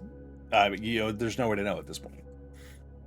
Anyway, for me at least, on January 10th, same day as that last one from Kimberly, Anne says, a few nights ago I saw Florealis in the sky, which is incredibly auspicious since tomorrow marks the beginning of Morajai's winter harvest, and the celebration of the third paragon, Rinna. The farmers of Morajai always refer to the angels by their natural order, a preference Herbert adopted in his final years after his trip there. Now this one I believe is fixed to the date as well, because there's a lot of work, there was a lot of work behind the scenes with the Sanctum chat trying to figure out what sort of calendar the paragons might align to. So if there are 8 paragons and each has a time period on the calendar of 46 days, how does that work out across a 365-day calendar, etc., etc.? And they worked out something that works out perfectly as far as I can tell. I don't know that it's exactly 46 days for each one. I believe there's some wiggle room on a couple of them that is explained in their theory of this. But we know like Maid's Day is the 20 and day 20 and 21 or something like that. And so that would align with a festival type thing for Mila. And so they, putting the angels in this particular order and giving them so many days of the calendar lines up with this being on this date, this being on this date, and then obviously this is one of the known events that people use to line it up to say this is where Rinna falls on that list, which is a really interesting way of looking at it, and I wish I had understood or remembered all the details on it. But if that is something you're interested in, I highly recommend you check out the Sanctum chat on the BluePrince Discord. It does require you to post like your mastery that you've got at least 8 trophies or 10 trophies or all the trophies or something like that, and then you can get access to the Sanctum chat and look up this and many, many, many, many other theories. Let's see. Following back on the upgrade discs, after that last one from Kimberly, she then sends another message, says, I think there's one in the archives, but it's locked in a file cabinet and might know where that key is. Which Anne then replies, there's actually 2 file cabinet keys I hid for the Baron, but I think the one you're talking about is buried by the grill in the patio. I'd have to double check the aquarium to be certain, and Babbage. So, again, now they just start throwing more and more hints at you as you go, some more subtle than others, obviously. At some point, you get an email of one of the staff memos that is just the if we count small gates, 8 dates, crack 8 safes, lost letter cipher for all the different rooms. Anne immediately then says, well, who posted that? I'm almost positive that Sinclair, while tolerant of moderate hints, explicitly told us not to provide full solutions to any of his puzzles. Randolph then says, I can check network activity logs to see who's posting announcements, but personally I think that's a bit of a stretch calling it a full solution, even if it perhaps crosses the line. And then comes back with, even if it's not a full solution, in the sense that there's more to decipher, it still completely trivializes the art hanging on the walls. Is there any way we can delete that post before Simon sees it? Which, it's a clever way of like, okay, seriously, if you really haven't solved it by this point, here it is, spoon-fed, here's the letters, here's what it's referring to, the art on the walls. Now take the next step with it. I have not seen anybody that made it this far into the game without having made that connection. There are enough hints pointing to it, some more subtle than others, but it is here, just in case you still haven't gotten it. This one more or less beats you over the head with it. Anyway, Randolph comes back again with, unfortunately, I can't delete announcements remotely. We'll have to hope Simon has already solved that when it was posted. And Kimberly says, I'm not even sure what the offending message means, but it does remind me of the letters I saw written on the back of the bookcase in the secret passage. And I referred to that one when we were talking about the castle clues. Now, this next part of the message, you'll notice the date here is wildly different because I never got this message. It's not in my list of staff announcements. So, after Kimberly's last message about the secret passage, Randolph then replies, I agree, but that one is part of a 6x3 grid, not a 9x5. So I've concluded that it does not have a connection to the estate floor plan. I've noticed a few others of these that the Baron placed around the estate. So this may be I may not have gotten this because I had already solved the castle cipher and gotten the key, etc., etc. So that may have then prevented this from being triggered. I don't know because I don't have the announcement. But again, this is one of those things where the game, has different things on different events or doesn't have them in some cases, which is a really interesting way to go about this. So like, okay, look, you've already solved that one, disregard this next one because we don't need to see it. At least that's how I take it. I don't know how else to read that other than, that they're built-in triggers that ensure that something shows up or prevent something from showing up in these staff announcements. Regardless of everything else, on January 28th, you will receive a staff announcement from Anne. It says, Simon, if my records are accurate, then today is your birthday. I left a cupcake for you in the kitchen while I was setting up this morning. It's not much, but I hope you like it. Many happy returns, and I hope today is a success for you. Anne. So this is the first instance in-game of your birthday. I don't remember if I got the kitchen that day and got the cupcake or found out about it later. I've seen several other people find it by accident, and for the most part, they didn't know why the cupcake was there. And in a lot of cases, I've seen someone's chat filled them in on why it was there, if they wanted to know. Let's see. Okay, so now we're picking back up with the letters on the castle stuff, and so there is one more about it. It says, I remember when Mr. Nagula first discovered the letters on the statue in the cloister. He thought they were graffiti and attempted to scrub them off. I had to gently inform him that random letters, or randomly missing letters, found under the Baron's watch should not be considered out of place. Anne. I don't know what triggers some of these to appear and not to appear. Like I said, it's still a bit opaque to me.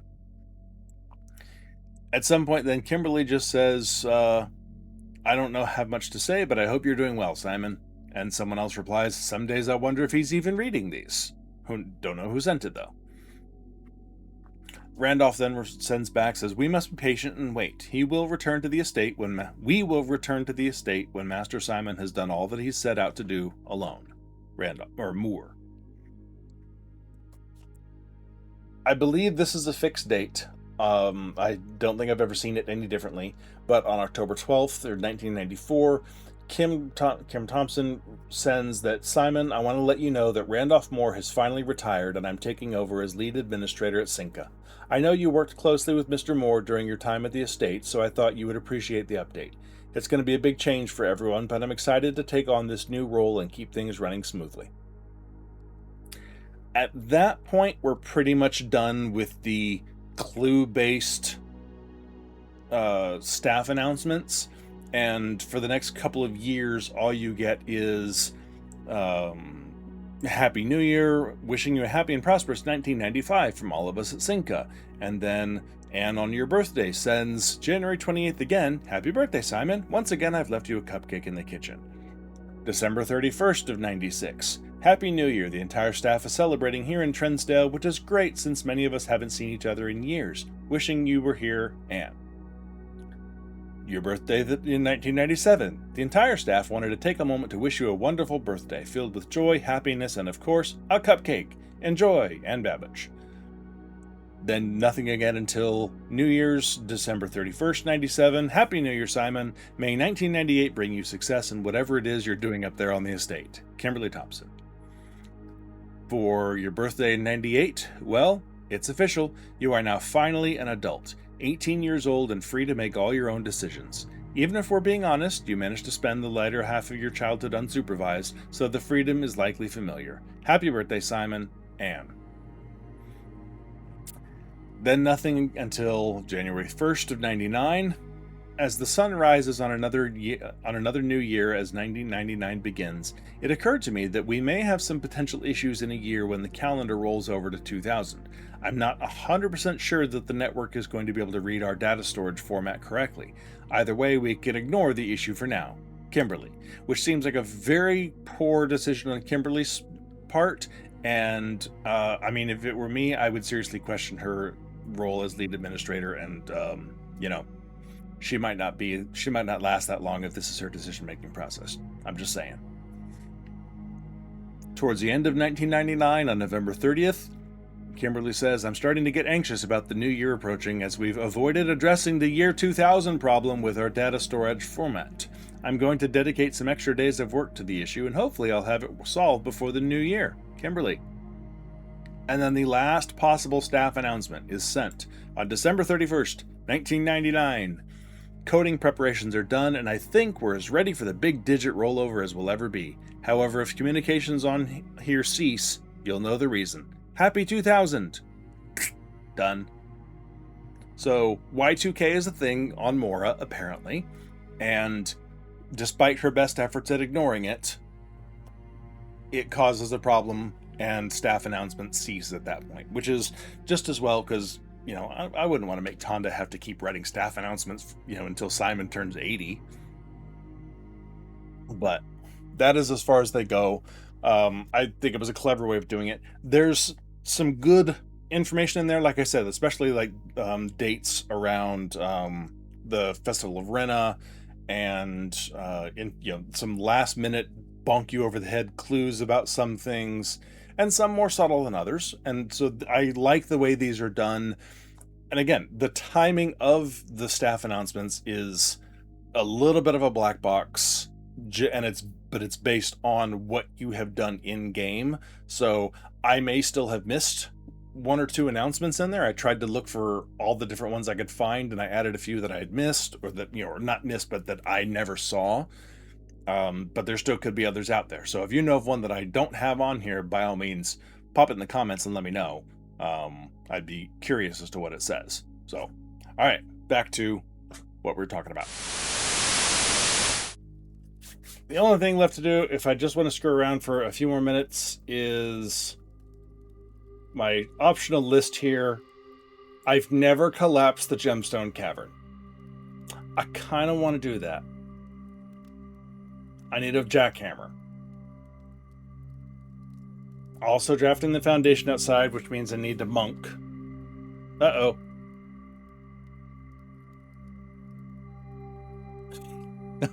Thank you. I'm not sure what stop spamming symbols. I was like, what did Nightbot catch you on there? Okay.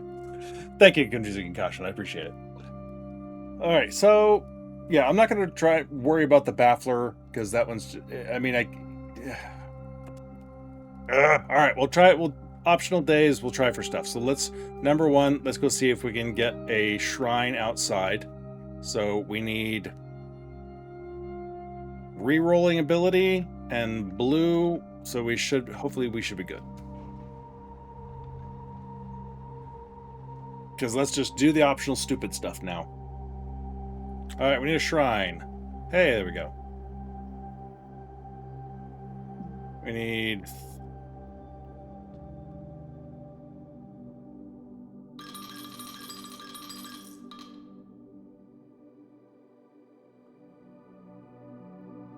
Alright, now we go back to our foundation. I have never done this. I have seen it done, though.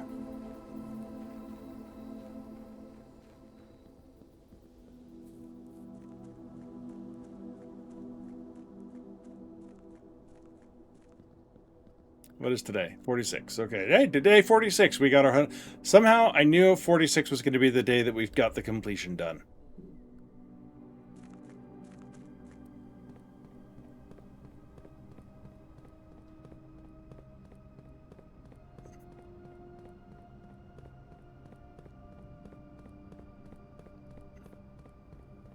Alright, now I believe we have to actually be up in the room itself.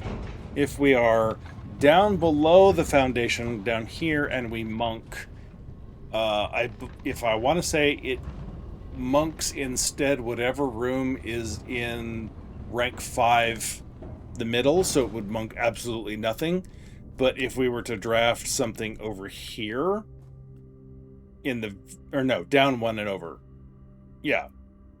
If we were to go over and then down 1 next to the trophy room in the very middle of the house, I want to say that the Sanctum chat guys said that if you monk from the below the foundation, like by going down the elevator, not by coming in from the basement, but by going down the elevator and then ending your day with monk power, it monks whatever is in the dead center of your house. So I suppose we could try that first. But that's not really what I'm doing here. I just want to finish this off. So we're going to monk. I'm going to irritate and Babbage. Don't know if that's feat for you, but if you fall off the map, you get a special day ending screen. Got that once by standing below foundation elevator, clicking the lever immediately once the elevator clipped into me. No. I am not aware of that at all. Welcome in, by the way. Genoris? One of those?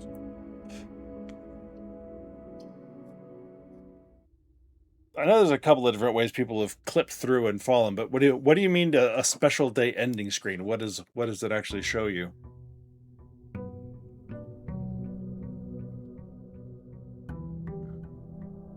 Two days till Christmas.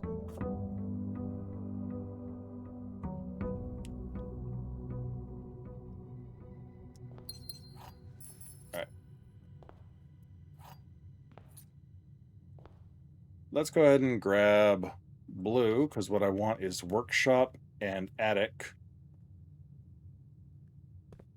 Primarily. Maybe I could have gone yellow or green to look for, like, shovel to buy it or find it in a courtyard. It says something along the lines of you took a fall and that it must have been a dream. Or okay, must have been a dream was kind of funny, actually, but must have been a dream. Interesting. Wonder why they would bother programming that in. All right, so among the stupidest things, although it does have a legitimate purpose, but among the stupidest things you can legitimately do if you know what it does to you is to draft the foundation in the outer room, because now it's stuck and you have no outer room for several days. You cannot get down the foundation elevator, and so it just sort of sits here and prevents you from using your outer room. I don't think it has an effect on your current foundation. Like, I don't think it stops that from functioning or doing anything. But yeah, it will completely screw with you. So, while we still have a functioning foundation and a key card, let's go looking for what we need to create a jackhammer. There we go. Okay, give me what I need. Not a good start. Neither the shovel nor the battery. Okay. Let me down, Attic. You let me down real bad. Not gonna lie. Cut me real deep. Okay. Other options. Brain room, courtyard for shovel, patio for battery. Veranda for giving me all sorts of good stuff.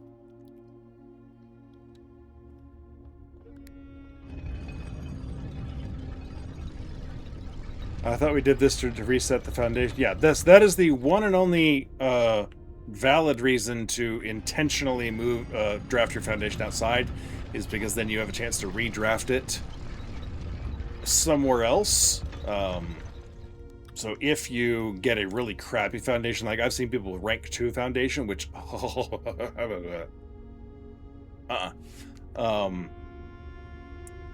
So if you need to move it because your foundation location just really sucks, or if you're going for the blue tent memo and you want a rank 8 foundation, there's only 2 places it can be in rank 8, but you can still go for it.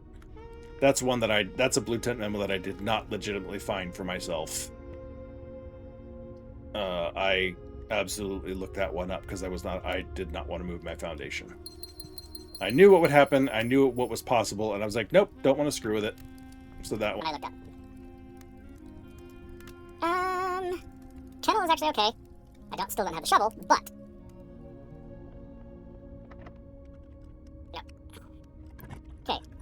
There we go. I was gonna say, when's the green stuff gonna kick in? I need my veranda to show up. My spare one, at least. Then I need to get over onto the wings and look for the real one. I have key card. That's... not a good, rotation. Conference room, and then on this side, patio south to north will work. But not north to south. So let's look for... see if we can get a real veranda.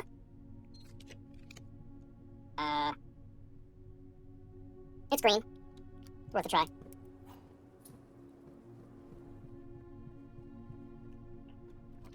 Okay, courtyard.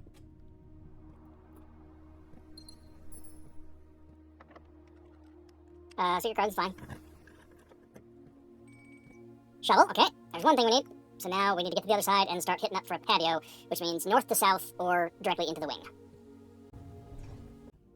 Alright, so we can get patio this direction now. Hey, look, patio. Come on, give me the battery, give me the battery, give me the battery. Yes! Ha-ha! Good patio. Alright, that's what we need. Screw it, we don't need anything else.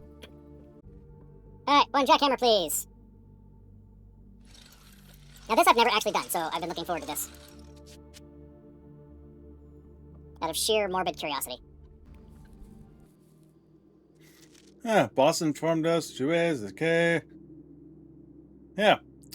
Don't think we're going to need more than this, especially if we're going to limit excavation to 2 stones per day. I was told by the engineer that getting greedier than that might risk the structural integrity of the cave walls.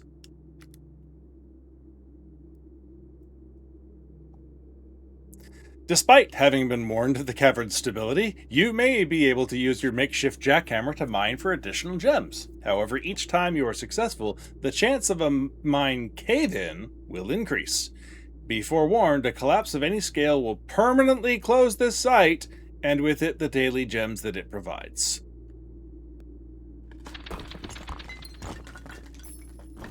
And I'm not getting any gems for this since I'm frozen, so... I have no idea how much this actually yields. Anybody? We're all good? Nobody's gonna come stop me?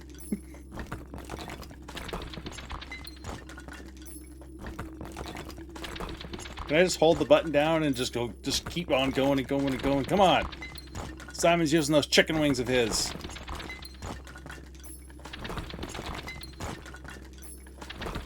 Honestly, I don't know how many gems you get per drill. Oh no! Who could have foreseen such a terrible outcome? And I got nothing for it because I frozen. Alright, well now I've done that. So now we gotta burn a couple of days until Mrs. Babbage fixes our foundation. And burn a couple of days until Christmas. And in the meantime, we need to be looking for a treasure map.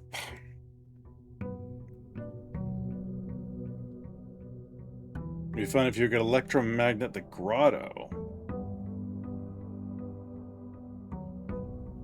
Oh, and kill the computer and screw stuff up. Yeah, no, thank you. Okay, so all we have going for us right now is our key card. Okay, so it looks like the regular foundation still seems to work. It's still there until Babbage comes along and fixes it for us. So that's good for a couple of days here. Yeah, this is Christmas Eve, by the way. So what we need is a treasure map. So the attic is our best way, or getting trunks the garage with car keys, spreading trunks in the entrance hall, or anywhere where trunks might appear, or the attic are all great sources for that. So,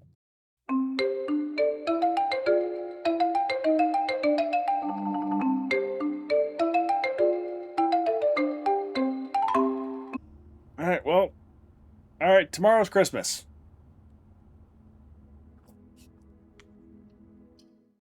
Let's hope for good results on Christmas.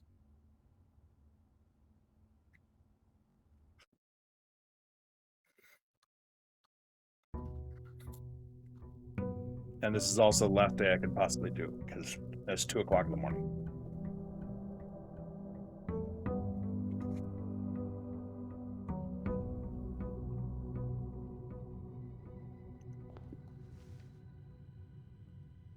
Might as well.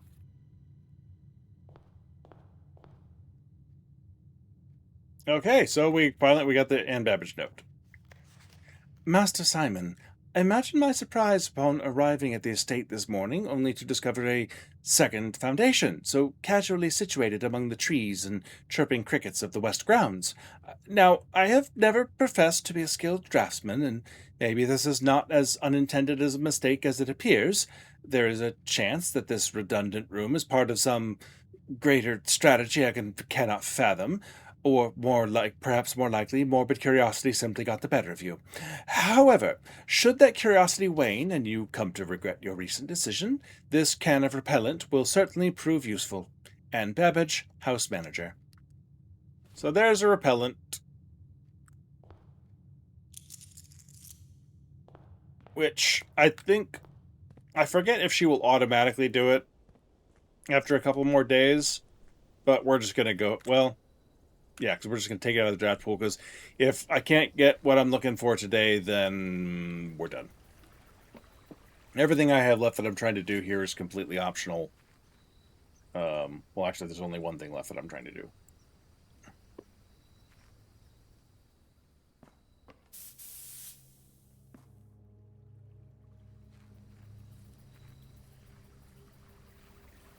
I don't know that because I don't know if that actually removes it ourself. I think it does. Never done it, so I honestly don't. And it's been a long time since I've seen anyone do it. So I guess we'll find out. All right. So for now, I want to start with, again, we need blue rooms.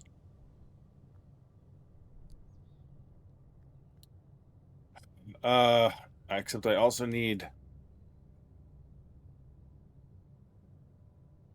Would not mind yellow, but I think blue is the more promising option at the moment.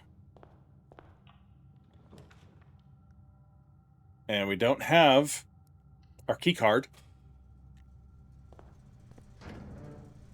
So for now,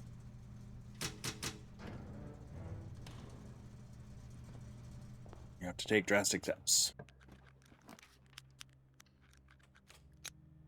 Okay. Oh, you son of... All right. The game has defeated me. I cannot get Christmas. Okay, so here we are. Obviously, I restarted the game, as I said, and I'm just redoing that day. We have the boudoir ready to go, and let's go celebrate Christmas. So, I mean, you get a lot of great stuff in here. And if we look at the picture, you could tell there's a lot of good stuff. The only thing we don't get is a safe. I think the presents are even the same. There's red with white bow, blue with yellow bow, purple and red. Yeah. I think they're all sitting in the exact same order. The yellow one is at an angle on the floor here. It's kind of propped up. But other than that, everything's there except the safe. Yeah, so anyway, so if you have not seen BluePrince, I did not see this on my original first game because it just that day 49 was like the one day for the week before and the week after that I just didn't draw the boudoir. And so I ended up never even knowing it existed until I was watching someone else's playthrough on Twitch and saw them do it. So, but you get some nice solid goodies. So you get 2 keys, 6 gems, 4 dice, and I think that's it. Yeah, there's no money or special items, but that's a really nice way to start your day, or at any point in the day to find it. So anyway, that's what I was trying to show, and the game just said, no, not gonna happen. So anyway, back to whatever I was saying. Unfortunately, the game has defeated me. Without that break room last time, I don't have a keycard to get out the workshop. I don't have the keycard to go up the foundation. That's our only options, and which means we don't get to go see Christmas. So for YouTube, at least, what I'm going to do is I'm going to force quit the game and keep trying on this day 49 to go get Christmas, so that I have it and we can look at it, and it'll be part of the YouTube video for this final episode. And I will also keep trying for the Baron Bafflers for the same reason. Okay, again, I wasn't able to get the Baron Bafflers in a reasonable amount of time, so I'm relying on some screenshots that I have. The cool thing about the Baron Bafflers is that it does in fact prove the theory that hand statues point to important things, and that the bedroom tank in the aquarium did have something there. There was a reason for that, and that's because there is something special about the bedroom. There is something buried there, and it's the Baron Bafflers. But the only way to get it is if you have a treasure map and you draft the room for the bedroom right where the treasure map is leading you to. So it can be kind of a pain in the butt to arrange on purpose. If you have a good treasure map in a decent location, mine always keeps sending me back to my foundation every frickin' time, and it drives me nuts. But if you get a treasure map that doesn't point to your foundation, then you can get a whole bunch of rerolls, turn on purple powers, etc., and go for the bedroom. And when you do, you dig up the Baron Bafflers. And the Baron Bafflers is a puzzle that Herbert used to put in the local paper. I forget if it's like weekly or monthly or whatever it was, but he would regularly put his Baron Bafflers in for public consumption and bewilderment. And so the directions for this Baron Baffler are: each clue is a hint for 2 different words, the word below, the long word, and a second smaller word found within that word, the small word. Each letter in the small word will be included in the next clue's long word. Lastly, the first letter of each small word forms this week's solution, a member of the 6th clue. So, as you start solving it out, you get kept behind locked doors, you get inmate and mat can affect one greatly when made by someone with a strong spirit. You get martini with art inside of it, makes the validity of a statement clear. A notary, also the word not. On a certain scale, this is very hot, molten, and 10. Informs you that there's no school today, a notice, or just ice apparently, and a group composed of members that have similar characteristics is an insect with sect as the smaller word, and the whole thing together spells out mantis. Now, there are multiple theories about what you could possibly do with this. Why is this in the game? Is it just an Easter egg? Does it point to something else that you can solve with this information? Is it a clue on how to solve something else? As far as I know, nothing has ever come from any of that. So the current setup is just, this is an Easter egg as, an example of the Baron Baffler that he said, maybe this, in the vault letter, he said, maybe this is my comeuppance or whatever it was for having puzzled so many people with Baron Bafflers for so long. This is my payback, is this cipher that I can't seem to solve on my own. So now we know what the Baron Bafflers are, and it's come up, I think, in like the newspaper article and other stuff like that. So, but we get to see an example of the Baron Bafflers and solve it for ourselves. And as far as anybody has been able to prove, that's where it stops. Again, there are other theories about it. I don't remember any that seemed solid enough to me. That's not saying they don't exist. I'm just saying I can't remember or may not have seen them. So anyway, that's as good as I can do on this one, unfortunately. Back to finishing off the episode. But this is a really odd way, and kind of a crappy way in my opinion, to finish off this series. This is 100%, but this is also perhaps the most perfect way that BluePrince could have finished off this series, by screwing us over with pure RNG. I mean, what else is this game if not, here's a lot of amazing RNG, give you all sorts of stuff you want, and then, by the way, on the next day, I'm going to screw you over at every turn. That's BluePrince. So, thank you to everybody who is hanging around tonight, whether you've been just dropped in recently, whether you've been hanging around for a while talking or lurking. Either way, I appreciate you being here. So we did damn near really close to 100% of the things that can possibly be done in this game. The only things that I had on my list to do that I didn't do, also, I didn't get all of the blessings. I only got the ones I needed to do completion, plus Tinkerer, just because.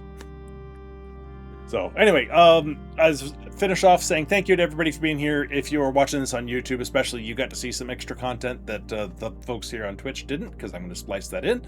And regardless, since we're wrapped up with this series, next week we should be back on BluePrince Bingo on Monday nights. I'm not sure which variation I'm going to do. I've got a couple of different choices. It's been months since I've had played BluePrince Bingo.